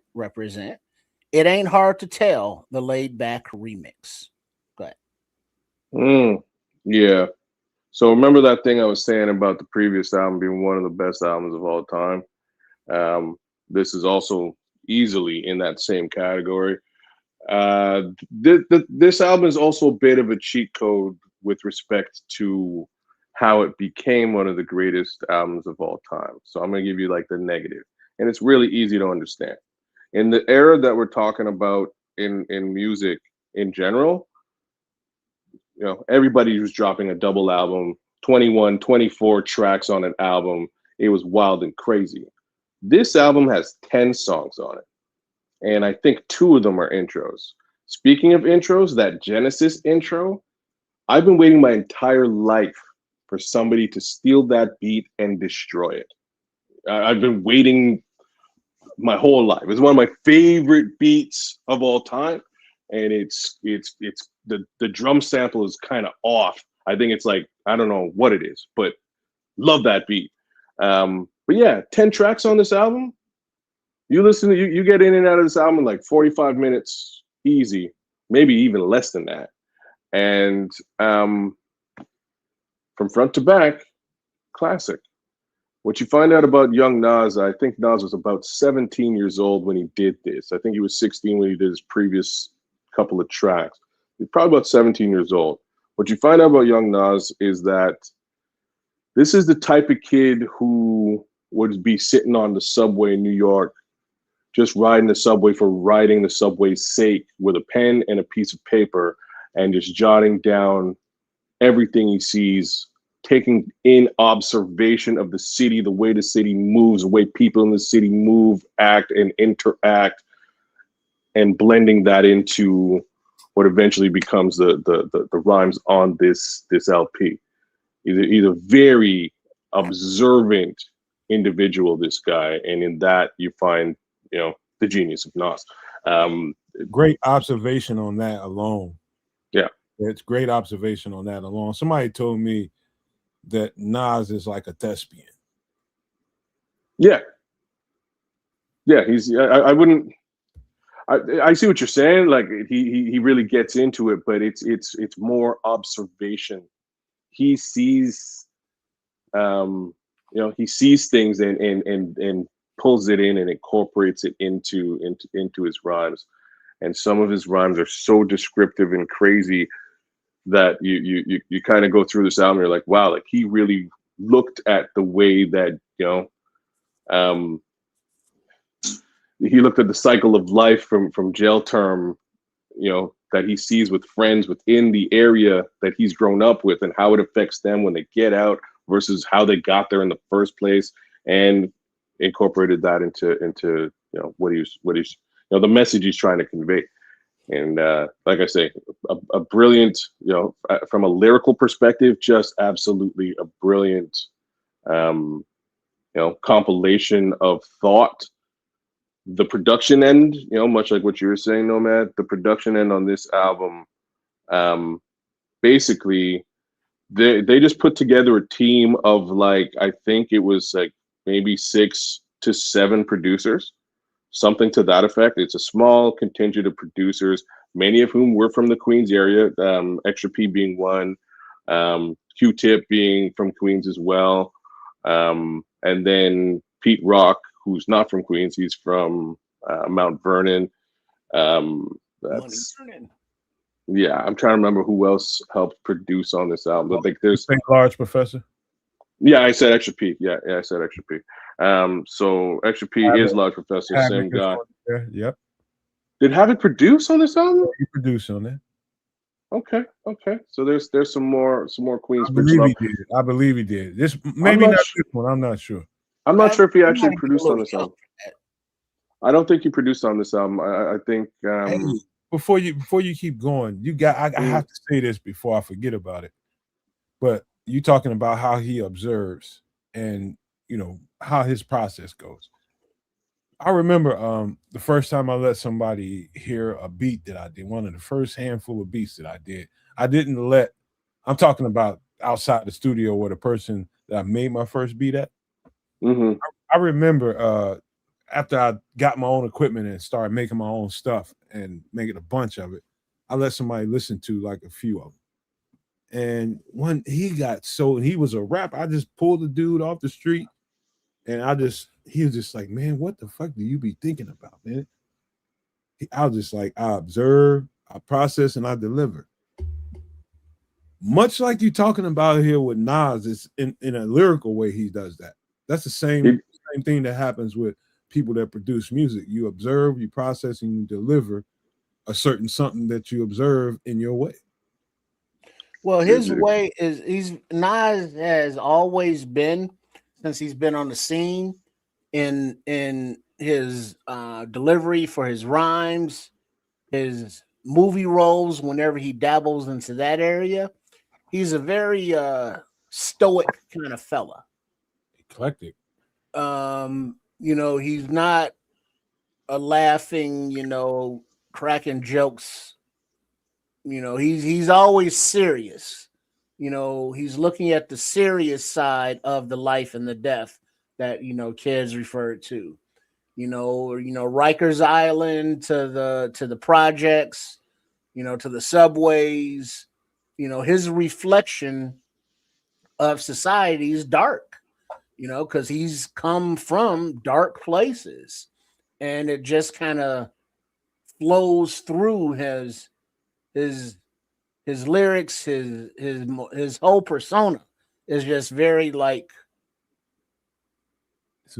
He's a thoughtful guy. Yeah. You know what else to bring to layer onto that? One thing that shouldn't be left out in his upbringing, he was raised by a jazz musician. Yeah, Uladera. Yeah, his dad was, just imagine growing up in a house full of jazz music, a horn player, and how deep in thought you probably would be listening to jazz your whole life. And jazz will bring that out of you. It's a very, I don't know who listens to jazz or even is interested in listening to jazz, but jazz, the melodic quality that comes out of jazz will produce deep thought just by way of the sound of that music. There's something in that melody that produces deep thought. Yeah, if you're a horn player, if you're a horn player, you're going over top of the standard framework of the music in front of you. You're literally creating the sound, and that requires introspection. It requires observation. So I'm right there with you with what you're trying to describe there, and sort of seeing his dad Uladera go through his creative process would likely have influenced Nas in some capacity. But man, like on this album, you really get to see what he was trying to do, and it makes perfect sense. And then it was just a question of taking those etchings while he sat on the subway and putting it onto and put it onto some of the greatest production available of the time, and they really secured that. It doesn't matter who you're talking about. Any of those producers on this album did some of their best work, period. That guy's thought process is underrated. I mean, it's almost like when you start really thinking about it, it's like listening to, if you've never heard a Thelonious Monk album or anything like that, you probably should. It's a treat. Yeah. Listening to Thelonious Monk and then turning on an LL Cool J record right after that is kind of how you can describe Nas. He's coming up in two different worlds at the same time. Yeah. And what's coming out of his mind and his mouth is a product of both of those worlds. Yeah, that's a very good description of what he did on this album. And again, I truly appreciate this album. This is easily one of my favorite albums of all time. I do go back and listen to this every so often because it still tracks to a certain degree. But like I say, bit of a cheat code on this one because it's only 10 songs. I wish this album had closer to 18 to maybe 20 songs on it. Strangely, if it did, I don't think it would be anywhere near as good as this 10-song comp. Like during our in the era of this album, to me, this is much more of an EP, an extended play, than it is an LP. Okay, I can take that. I mean, just by the sheer number of tracks. Length, 100%. Yeah, I can. At that time, I imagine that was a little bit short of the standard, but right there around a standard at that time. No, it was literally almost 50% of the standard, if not. I'll take that. Yeah, if not less than 50%. I cannot say that it dilutes the quality of this album. Album quality is, like I'm gonna say like 98% album quality, because again, they pulled any FOD or any BS tracks that they might have even put onto this thing out, and they were just like, yo, these are 10 of the dopest songs ever. have to be incorporated in this album. Here you go. But everything else we flush. It ain't hard to tell was like that shit was magical. I don't know if I'm captivated with his lyrics this is a young boy that's giving these deep, dope ass lyrics. This is a boy. And the production on there, kids, you got don't do that because we can hear all that. Oh, really? Sorry. Yeah, loud. But the horns on that bridge, it ain't hard to tell when the horns start blaring. That shit is dope. Wherever that sample came from and how he played it into that. Wasn't that Human Nature, Michael Jackson? That's just what I was about to say. I thought it was a Human Nature sample. I think part of the beat is Human Nature, but I don't know that those particular horns were Human Nature. I think there was two different samples there. I don't remember horns. The most of the beat was Human Nature, like the ambience in the background. That's all Human Nature. Yeah. But the horns are, I think those are cut from some other sample. That's just me knowing music. I'm telling you, that's not the same thing. But that shit is dope. But that line, those couple of bars when he goes into Nas is like an Afrocentric Asian, half man, half amazing. Think of how deep of a thought kid this guy must have been at that age to come up with a bar like that. Brother, Nas is like an Afrocentric Asian, half man, half amazing. Brother, I'm just saying. The stuff on this album is super impressive. Personally, though, you know, his two, like the two verses I like the most aren't all in this album. They're either it's just before this album or just after. So just after this album, it's on Verbal Intercourse on the Purple Tape, Raekwon. That's my favorite hip hop verse, period. The other one, if I what's that? Was the best all around Nas track in my opinion. With Lauryn Hill. Like people love that song. I don't love it as much as other people, and it's just because of the general commerciality of it. But people love it. Like the Wonder Twins, man, to me. Yeah, I won't take anything away from it.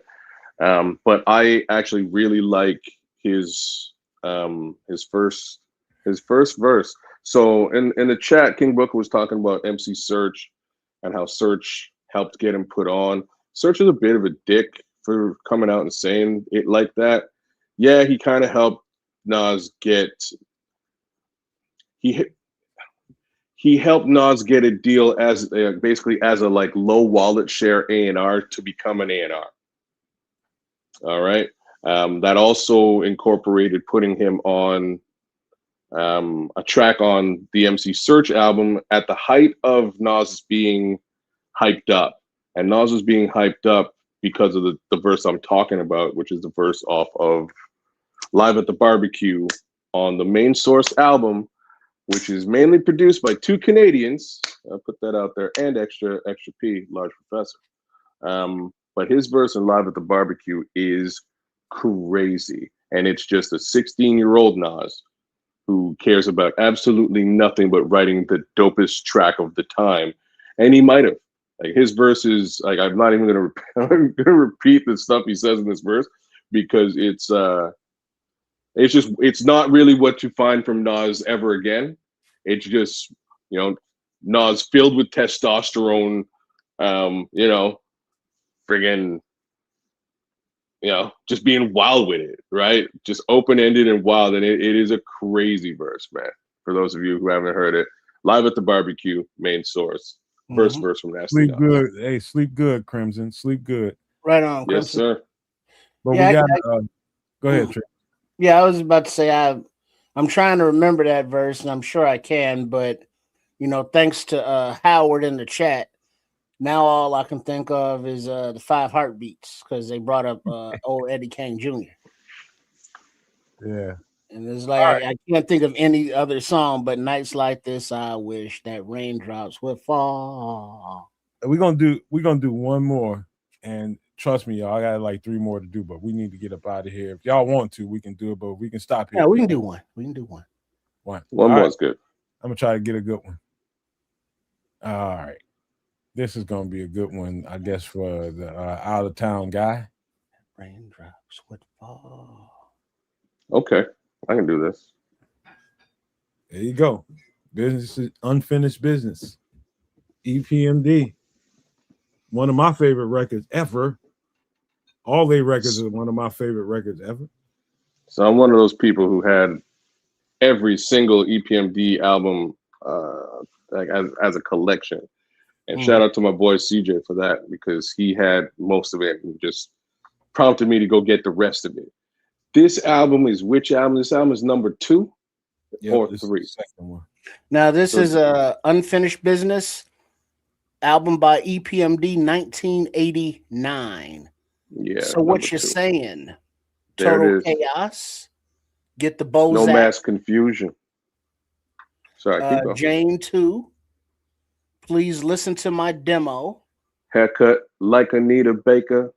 It's time to party. What's that song that comes on like don't.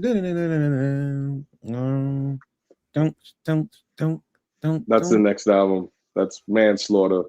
No. That's Who's Booty?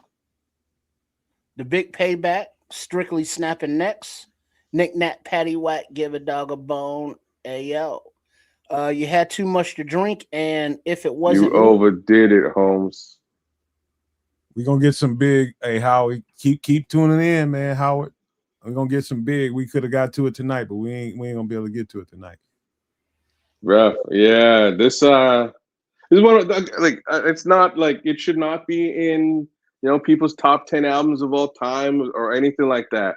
Personally, I don't think so. But hip hop, come on, man, stop. I'm just saying it is definitely one of my personal favorite albums. You know what I'm saying? Like that's what I'm gonna say. If people want to, people out there love this album, I agree with you, because this album holds a special place in my heart. The song "So What You Saying" might be, in my personal opinion, it might be one of the most important hip hop tracks ever written, and it's quite literally asking rappers like, "What the fuck are you talking about?" Yeah, like that's what the song is about. And we've gone through a sort of an era in the year 2026 where rappers were just mumbling shit, and people were like, "Yes, this is awesome," and nobody was asking, "So what you saying? What the fuck are you talking about? Are you saying something? Do you actually have some kind of a message? Is there anything of substance in this?" No? Cool. But not cool at all. Let's think about the 2 guys that's on the image here, and their choice in vehicles. One takes a big body Benz. One takes looks like a TA or something, a Trans Am or some kind of Camaro or something. Whatever it was, but think about how different that is. It tells you a lot about each one of their personalities. Man. That's one little side piece, but the music, we all know the music comes from E.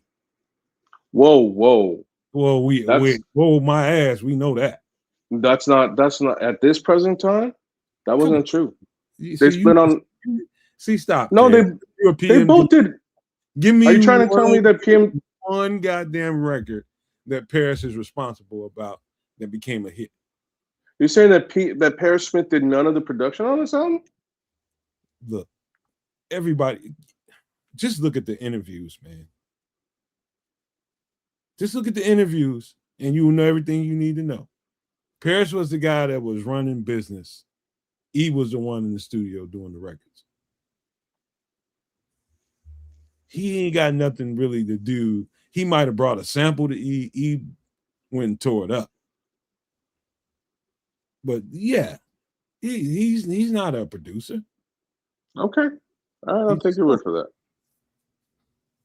My understanding at this present time, he was doing some of the production, and eventually he wound up giving all the production to Eric because Eric was better at it.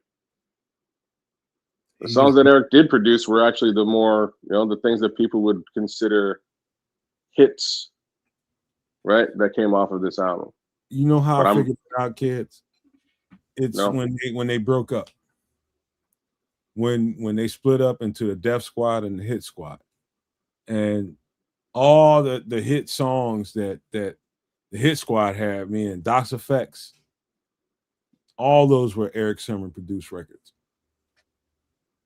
They just split up, and he took DOS Effects and their music. Eric took Redman, and the list goes on from there. But DOS Effects is Eric Sermon produced music.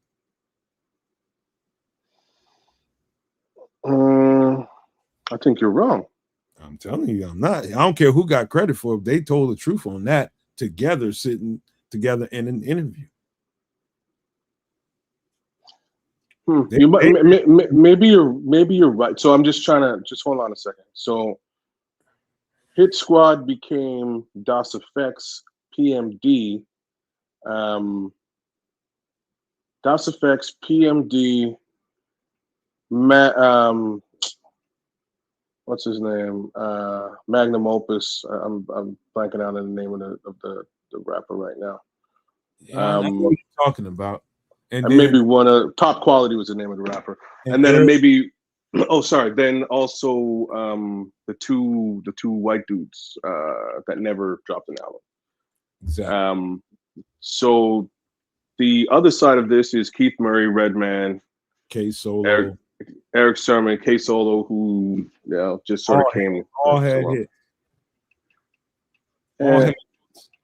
Well, the only reason I'm saying like K Solo didn't do much after. Like he has an album that was again like more part of the original Hit Squad before the split, right? K Solo after didn't really drop an album. He just dropped a couple of tracks here and there. And they're dope tracks. He got more down with BDP.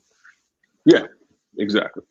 So I'm trying to tell you, the more talented of the two, we found out as soon as they split up. I agree.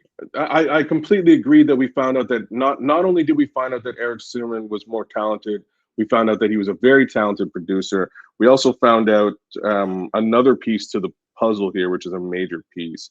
So Eric Sermon, in producing certain things directly after the split, got sued for sample clearance by Parliament P Funkadelic. Yep. And it cost him somewhere in and around $1 million to secure the use of Parliament's, like one of Parliament's more famous samples. I believe it's right off of Atomic Dog. That being the case, a lot of the production by Eric Sermon after leaving EPMD was rooted around utilizing this sample because he spent $1 million on it. And I don't blame the guy. The upside is a lot of stuff was just like, you sampled that song, you're just getting funky shit. I don't care what's going on. You know what I mean? It's gonna be Redman's first record. What's that? All over Redman's. All over Redman's first record. All over that album for sure, man. What the album has, you cannot have What the Album without that Parliament P Funkadelic sample.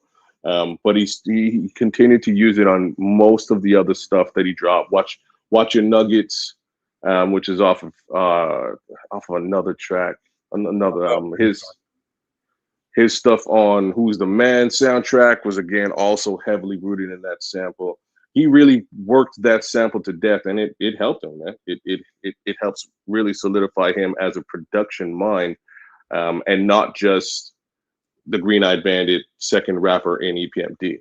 So I truly have to say that. You know what I mean? The difference between, like, just to go and prove a point for you kids and what you just said, the layer onto that, you think about who you give great production credit to, somebody that takes samples and other people's music and twist it into their own version of what they want to do with it.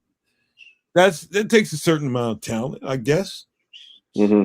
The real talent comes when he just got taken to the bank about all the sampling that you're doing, because the first EPMD record was all sampling, second record was all sampling, Third record is a lot of sampling there, but after that, you know, when Eric Sermon did his first solo record, that's when I realized that, oh, okay, this is a lot of him producing every knick-knack, tic-tac in that beat, because he got tired of getting taken to the cleaners about all that sampling. Well, you explaining? No, you're right. Like, you explaining that also explains like the amount of sampling time that a machine would give you during those, like, each one of those years up until that split. So, you know, in 1989, you could probably get about 8 seconds of sample off of a machine. So that's why you're probably not going to get sued, because it's such a small piece of data looped or chopped up and then manipulated that it's harder to discern. Once you get up to, you know, 1993-ish, you can probably do 32 seconds to 64 seconds. Isn't that the TR-808 era? There you go. Right. So now you're getting closer to TR-808. You can do things a little bit longer, and the samples become more recognizable. So now it's like, oh shit, that's my song. I swear that's my song. I'm gonna sue this motherfucker. You know what I mean? That's basically how things progress up until the next 5 years, and you really get like, you can sample an entire song if you want and do whatever you want with it. Right? Just sort of a progression. But he got caught up in it, and he got sued in a major way, and figured, you know what, if I got to pay these royalty checks, I'm gonna get my money out of it. And rightfully so. I mean, they should sue him, and you know that's no. The record companies are supposed to clear that for him. He shouldn't see any ramifications to that, but the record company left it on him. You know what I mean? It's just bad business practices all the way around.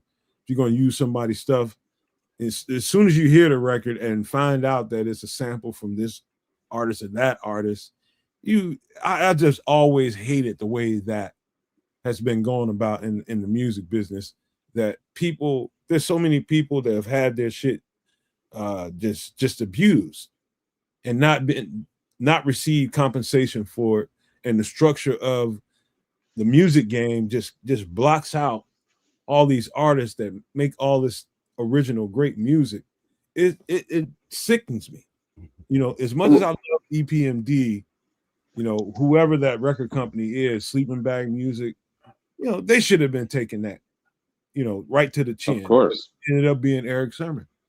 The way it should have worked is, you produce your album, you submit that to Sleeping Bag. Sleeping Bag vets the album, recognizes what samples are on the album and that might cause and create a lawsuit. You then go to, you know, whoever holds the license for those songs or owns the intellectual property, and you make them an offer. Hey, look, my artists have sampled this song.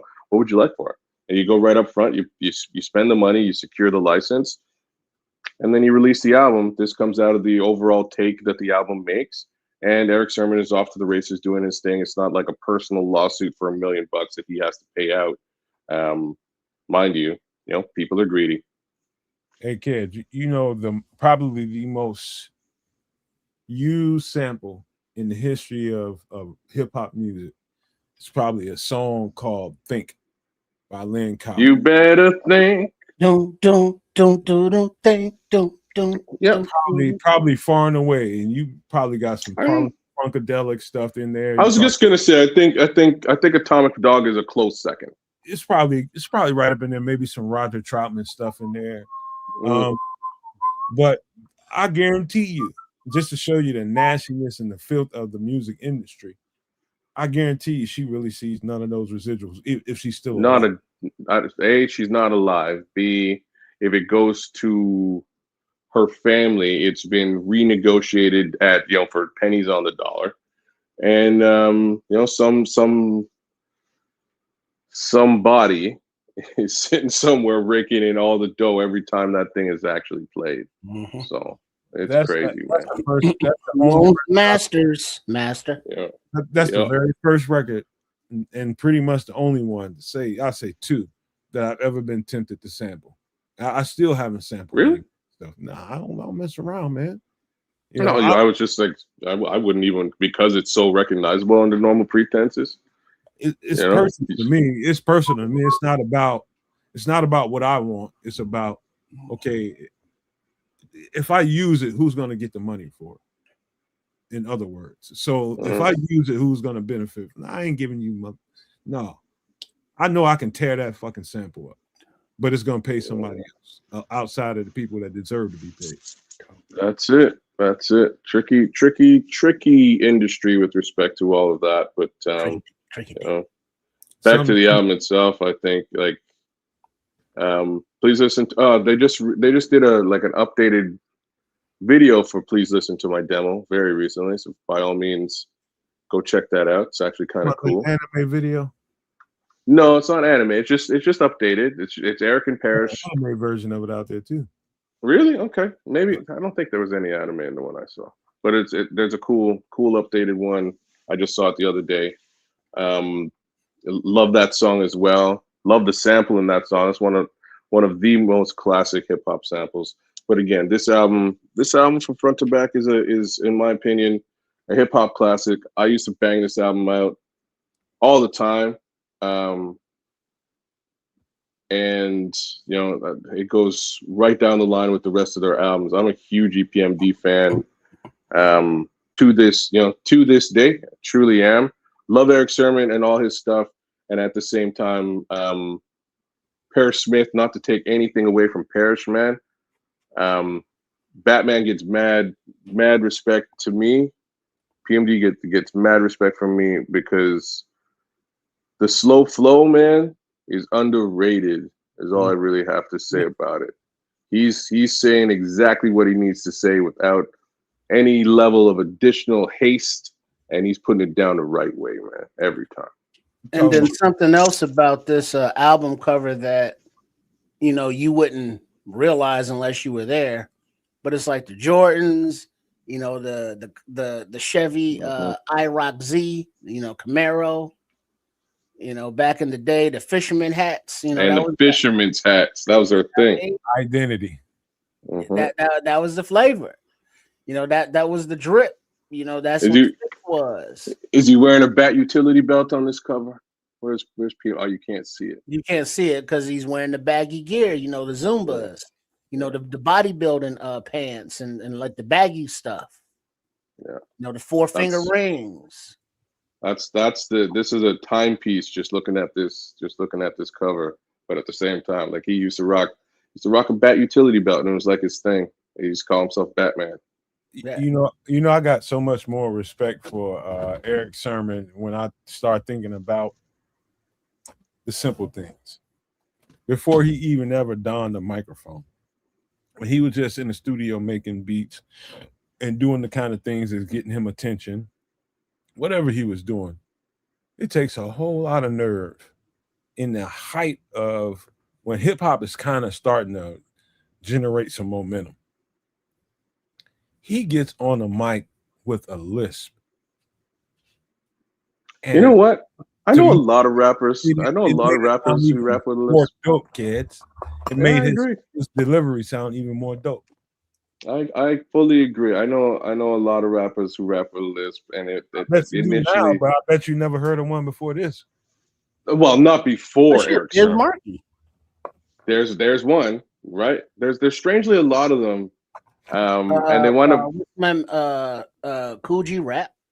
Cool G Rap is one of the most famous ones, actually. His lisp is terrible. Good points, man. But I don't know if I heard. I did. You know what? I heard G Rap before I heard Eric. It would have been almost the same time, right? Like it would be around the same time. G Rap is Symphony is probably before this, so you probably actually did hear G Rap before EPMD, probably, right? But so something we didn't talk about with Nas is G Rap is like his mentor. Right. So G-Rap used to record with Nas and write with Nas early on. And part of the recording piece, because of G-Rap's lisp, G-Rap only raps a bar at a time when he's in the studio. He raps the bar and puts it on pause, and then he'll rap the next bar. Unpause, rerun the tape, and he'll rap the next bar. Because his bars are so goddamn thorough. What you would, what I'm saying, you wouldn't really notice he has a list when you listen to him rap, but because he's got it's authentic, but it's not a flow. It's not it's edited. You ever heard Road to the Riches? Yeah, his album. Yeah, him and DJ. About the song Road to the Riches. Yeah. The song Road to the Riches kind of defines what you're talking about, kids. Yeah. That delivery style when he's recording. Because there's no way he just kept on rapid firing that. With his, or even there's so many examples, right? Like any of the stuff that he did. Talk like sex, you can hear it. Thank you. That's where I'm going. Or the stuff he did with Cunning Linguist, or even Fast Life with Nas. None of these tracks he could really just do one time, right? He's doing like a Big Daddy Kane. No, he's doing a bar at a time, putting it on pause, rewind, edit, cut, replay it up until when, and then I'm coming over top with the next two, the next bar, maybe next 2 bars, pause. We're gonna do the next 2 bars, and it's a bit of a process, but it works, and that's how Nasty Nas originally learned how to record his music. But then if you listen to G-Rap in any kind of concert or live performance, you can't miss the lisp. No, it's ever present. It's huge. If you really listen to G-Rap's lines, every line is a punchline. Yeah, and some of them are, brother. Some of them are some of the best punchlines in rap, bro. Like to this day, he has not lost a step at all. No. He's one of the dopest lyricists of our time, period. Yeah, he is. What era either. Mm-hmm. No, I fully agree with this statement. Talk like sex. It's bad. Just a bad boy, man. Get your ass like a guy. The G-Rap is like one of your favorite rappers' favorite rapper. He should be, right? Like if you're paying attention, he should be your favorite rapper's favorite rapper. He's definitely up there on the list for me. Just a crazy influence, but he gets raw though. He gets raw with it, man. Yeah. There's a certain amount of attitude that came with that too, because over the years, all these other guys, you had Master H, you had Kane, you had Biz, and all these guys from that Juice crew that got all this, recognition, and he's the guy, that didn't get really any of it other than he had a couple of joints here and there, but that makes a dope lyricist even hungrier. Is because he knows he's dope as shit, but ain't nobody really checking for me, and that's gonna make your bars even more dope. But he was also kind of an asshole in person too. Oh, was he? Did you get to meet him? He came, him and somebody else. They were in town for a show, and I was with Third Rail, who was doing the last crate over at WCRX Columbia College. Okay. It was a Thursday night mix show that he did, and he would have the underground hip hop artists of the time come through. Yeah. And this particular night, Cool G Rap and one of his guys came through. Not an MC, but he was just kind of like, "Yeah, I'm all that," and I was like, "Nah, fuck you." And so basically, the attitudes kind of leveled off once he realized that we wasn't putting him up on no pedestal, or, we get down like I get down, like we get down. It's like, hey, yeah, we enjoy your work, but that attitude, that's not flying, homie. And so he realized who we were, and so it ended up being all right. But he's very let's say New York abrasive. What do you mean? That's a term. You know how people from New York can be kind of like over the top and like back off. I know what he means. You ever seen G-Rap in an interview? Yeah, I don't really pay attention though. I'm not sure. I'll tell you this. Every bit of what we were talking about having the nerve to be on a microphone and being a rapper with a list comes through in his interview, and the fat tongue and how he communicates. It's why you don't see very many interviews with G-Rap, is because he doesn't speak very well. He can articulate himself very well, but it just doesn't come across because of the lisp, and he knows it, and he's self-conscious. Yeah, you got that self-conscious thing going on. Yeah, I mean, but you would think as an MC that you've already worked your way through that, because obviously your voice is going to be out there. But hearing how he recorded, so he was able to hide the lisp for a better, term, and so it's a sore spot for him. It had as to be. Opposed to somebody like Biz who couldn't give a fuck and they accentuated it. Biz is probably, if I had to rank hip hop, I'm talking about hip hop, not just particular artists. If I had to think about hip hop and what hip hop is, and if it had a face and a sound and a person, it would be Biz. Because Biz he just epitomized hip hop to me. I mean, even as goofy as wasn't a lyrical guy at all, but I mean, but him and his presentation and how he went about hip hop is what hip hop should be to me. I mean, he is the epitome of hip hop to me.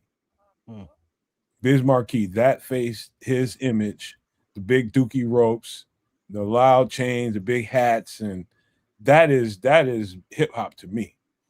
Because he was hardcore when he needed to be with give me some hardcore a Biz line or song, kids.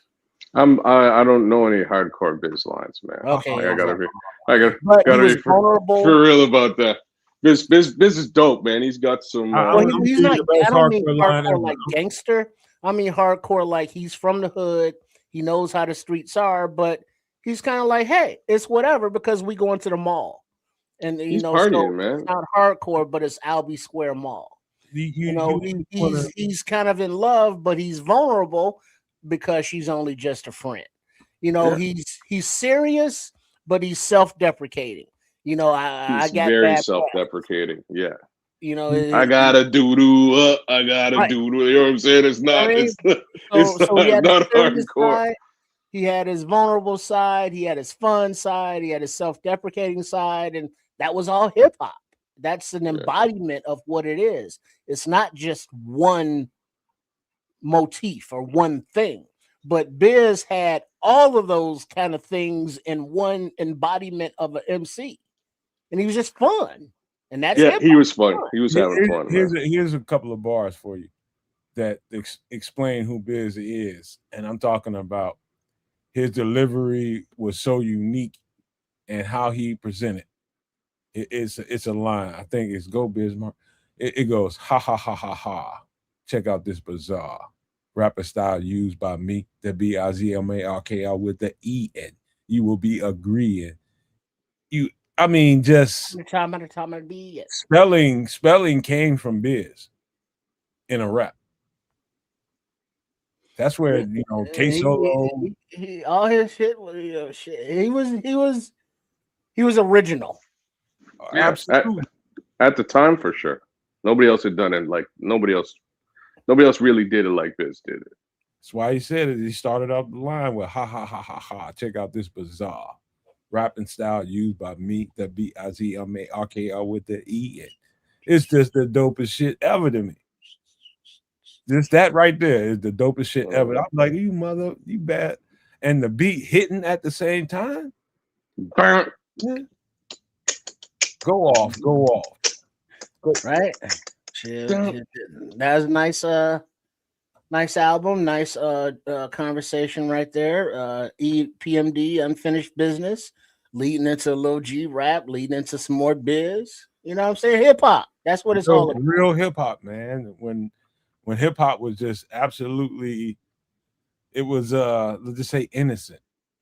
It's the best way I can describe what it was versus what it is now.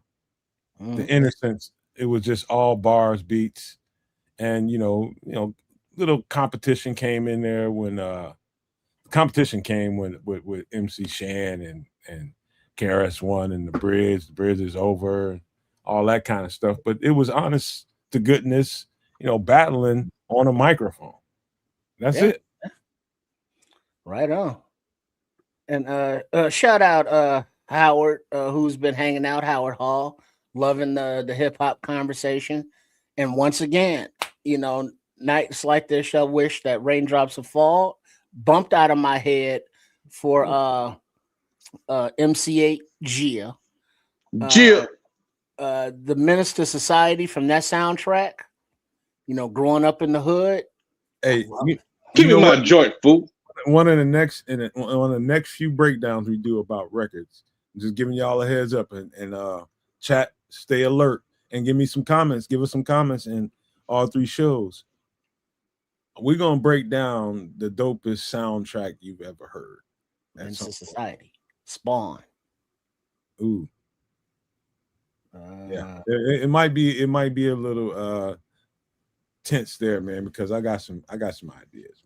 What was it might not even be rap. The Mario Van Peebles. He had a movie with Big Daddy Kane and was Father Time. About it was a Western and shit. Damn. They were out. That's movie too. Isn't that a Western movie? Yeah.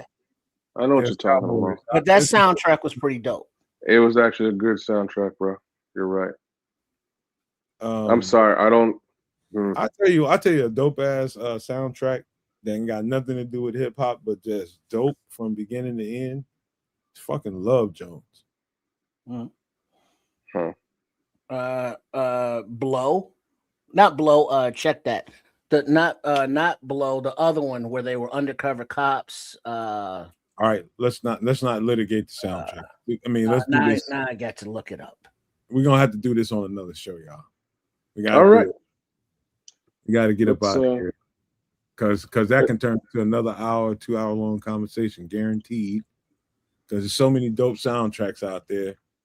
I'm about to name drop some shit, but I'm not gonna do it, y'all. We're gonna get ready to wrap this thing up because my man is in somewhere in the bum F's ends of Canada somewhere where it's probably somewhere where there's been some juice going on around him in the bed. Rush. There we go.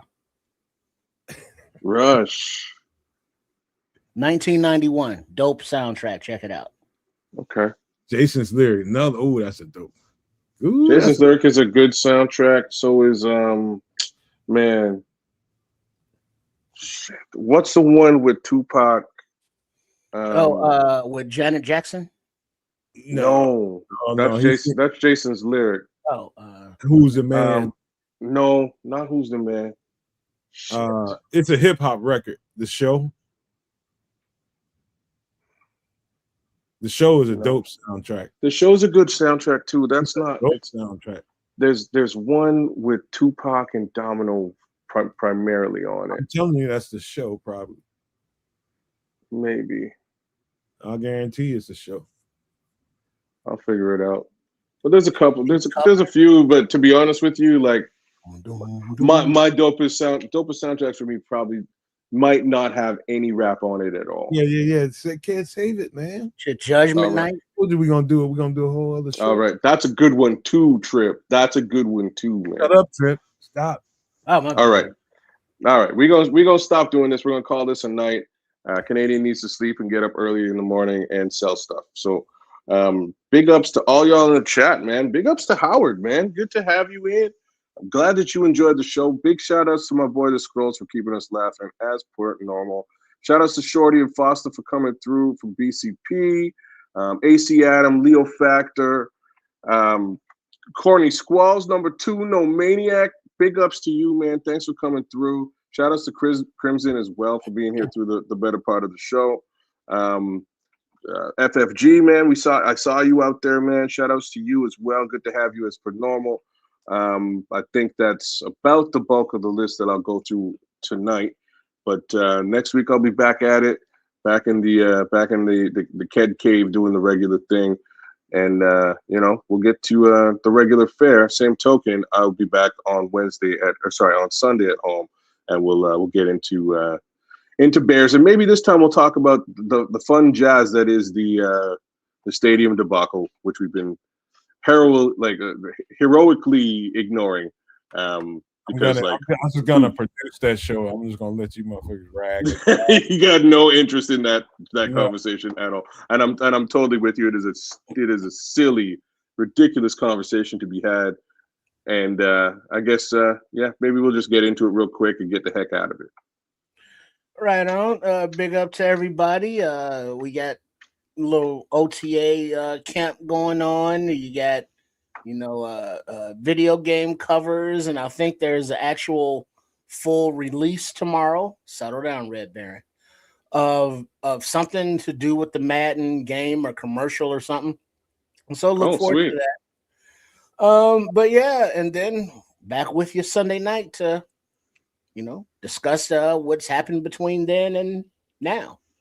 So thanks for tuning in, everyone.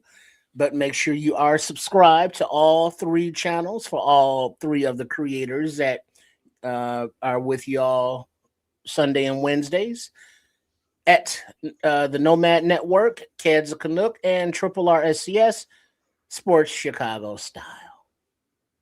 Hey man, this was a fun show from beginning to end for me. It was a relaxing show. Not only because I didn't have to put some of the extra work into doing some of the other segments, but just because I needed a night like this to just relax, man. The stuff that I've been up to, I just needed some good time to just kick it about some cool shit to talk about without any of the extra drama. You know what I mean? These were great subjects, man. In my opinion, all the stuff we talked about with the Bears, Ben Johnson being aggressive at the podium, Caleb getting the conversation that came out of that, with Caleb getting the cover and Devin not even getting a wink at a cover during his era. That was all good shit. But when we got down into movie review and these record reviews, man, that's fun to me, man, because I think you guys know by now we're all thoroughbred hip hop enthusiasts on this show, man. All 3 of us, man. That's one of the fun things about these 2 guys for me, is that we have in common. We just fucking love hip hop. We just absolutely love it. And so we don't really speak on some of the stuff that's out there now because I'll be honest with you, I don't think either one of us are interested in a whole lot of it. And it's just not fun. But some of the stuff we talked about tonight, some of these records, shout out to the young guys that's making this music right now. Even though I'm not a fan of most of the stuff that comes out, I do support what you do, the best you can do to get any money you can get out of it, make some life decisions that are better, cash, put your money in the bank, and, move different when you're out here in the world, man, because the stuff you say on the mic has real world consequences, bro, in this day and age. So just want to say that before we get ready to get out of here and say thank you guys for being here. Fill in the comment section on all 3 channels for us. Give us some soundtracks y'all want to break down. I'll give us a handful of them to really rate, and we'll shake it up and see which one we think is the best, and break them on down like that. But that should be a fun conversation because that's one of the music genres or record genres that doesn't get discussed a whole lot. Is where are the best soundtracks? And they don't all have to be hip hop. Just for the record, y'all, give us your best soundtrack. I don't care what genre it is, who made it for what movie, whatever it was. It could be a play or something. I don't care. But let us know, man. We'd like to hear back from you in the comment section about that and any other thing you heard on the show. Give us the feedback. We appreciate it because we will holler back at you. But I just want to leave everybody with these famous words. Love, peace, and hair grease, y'all.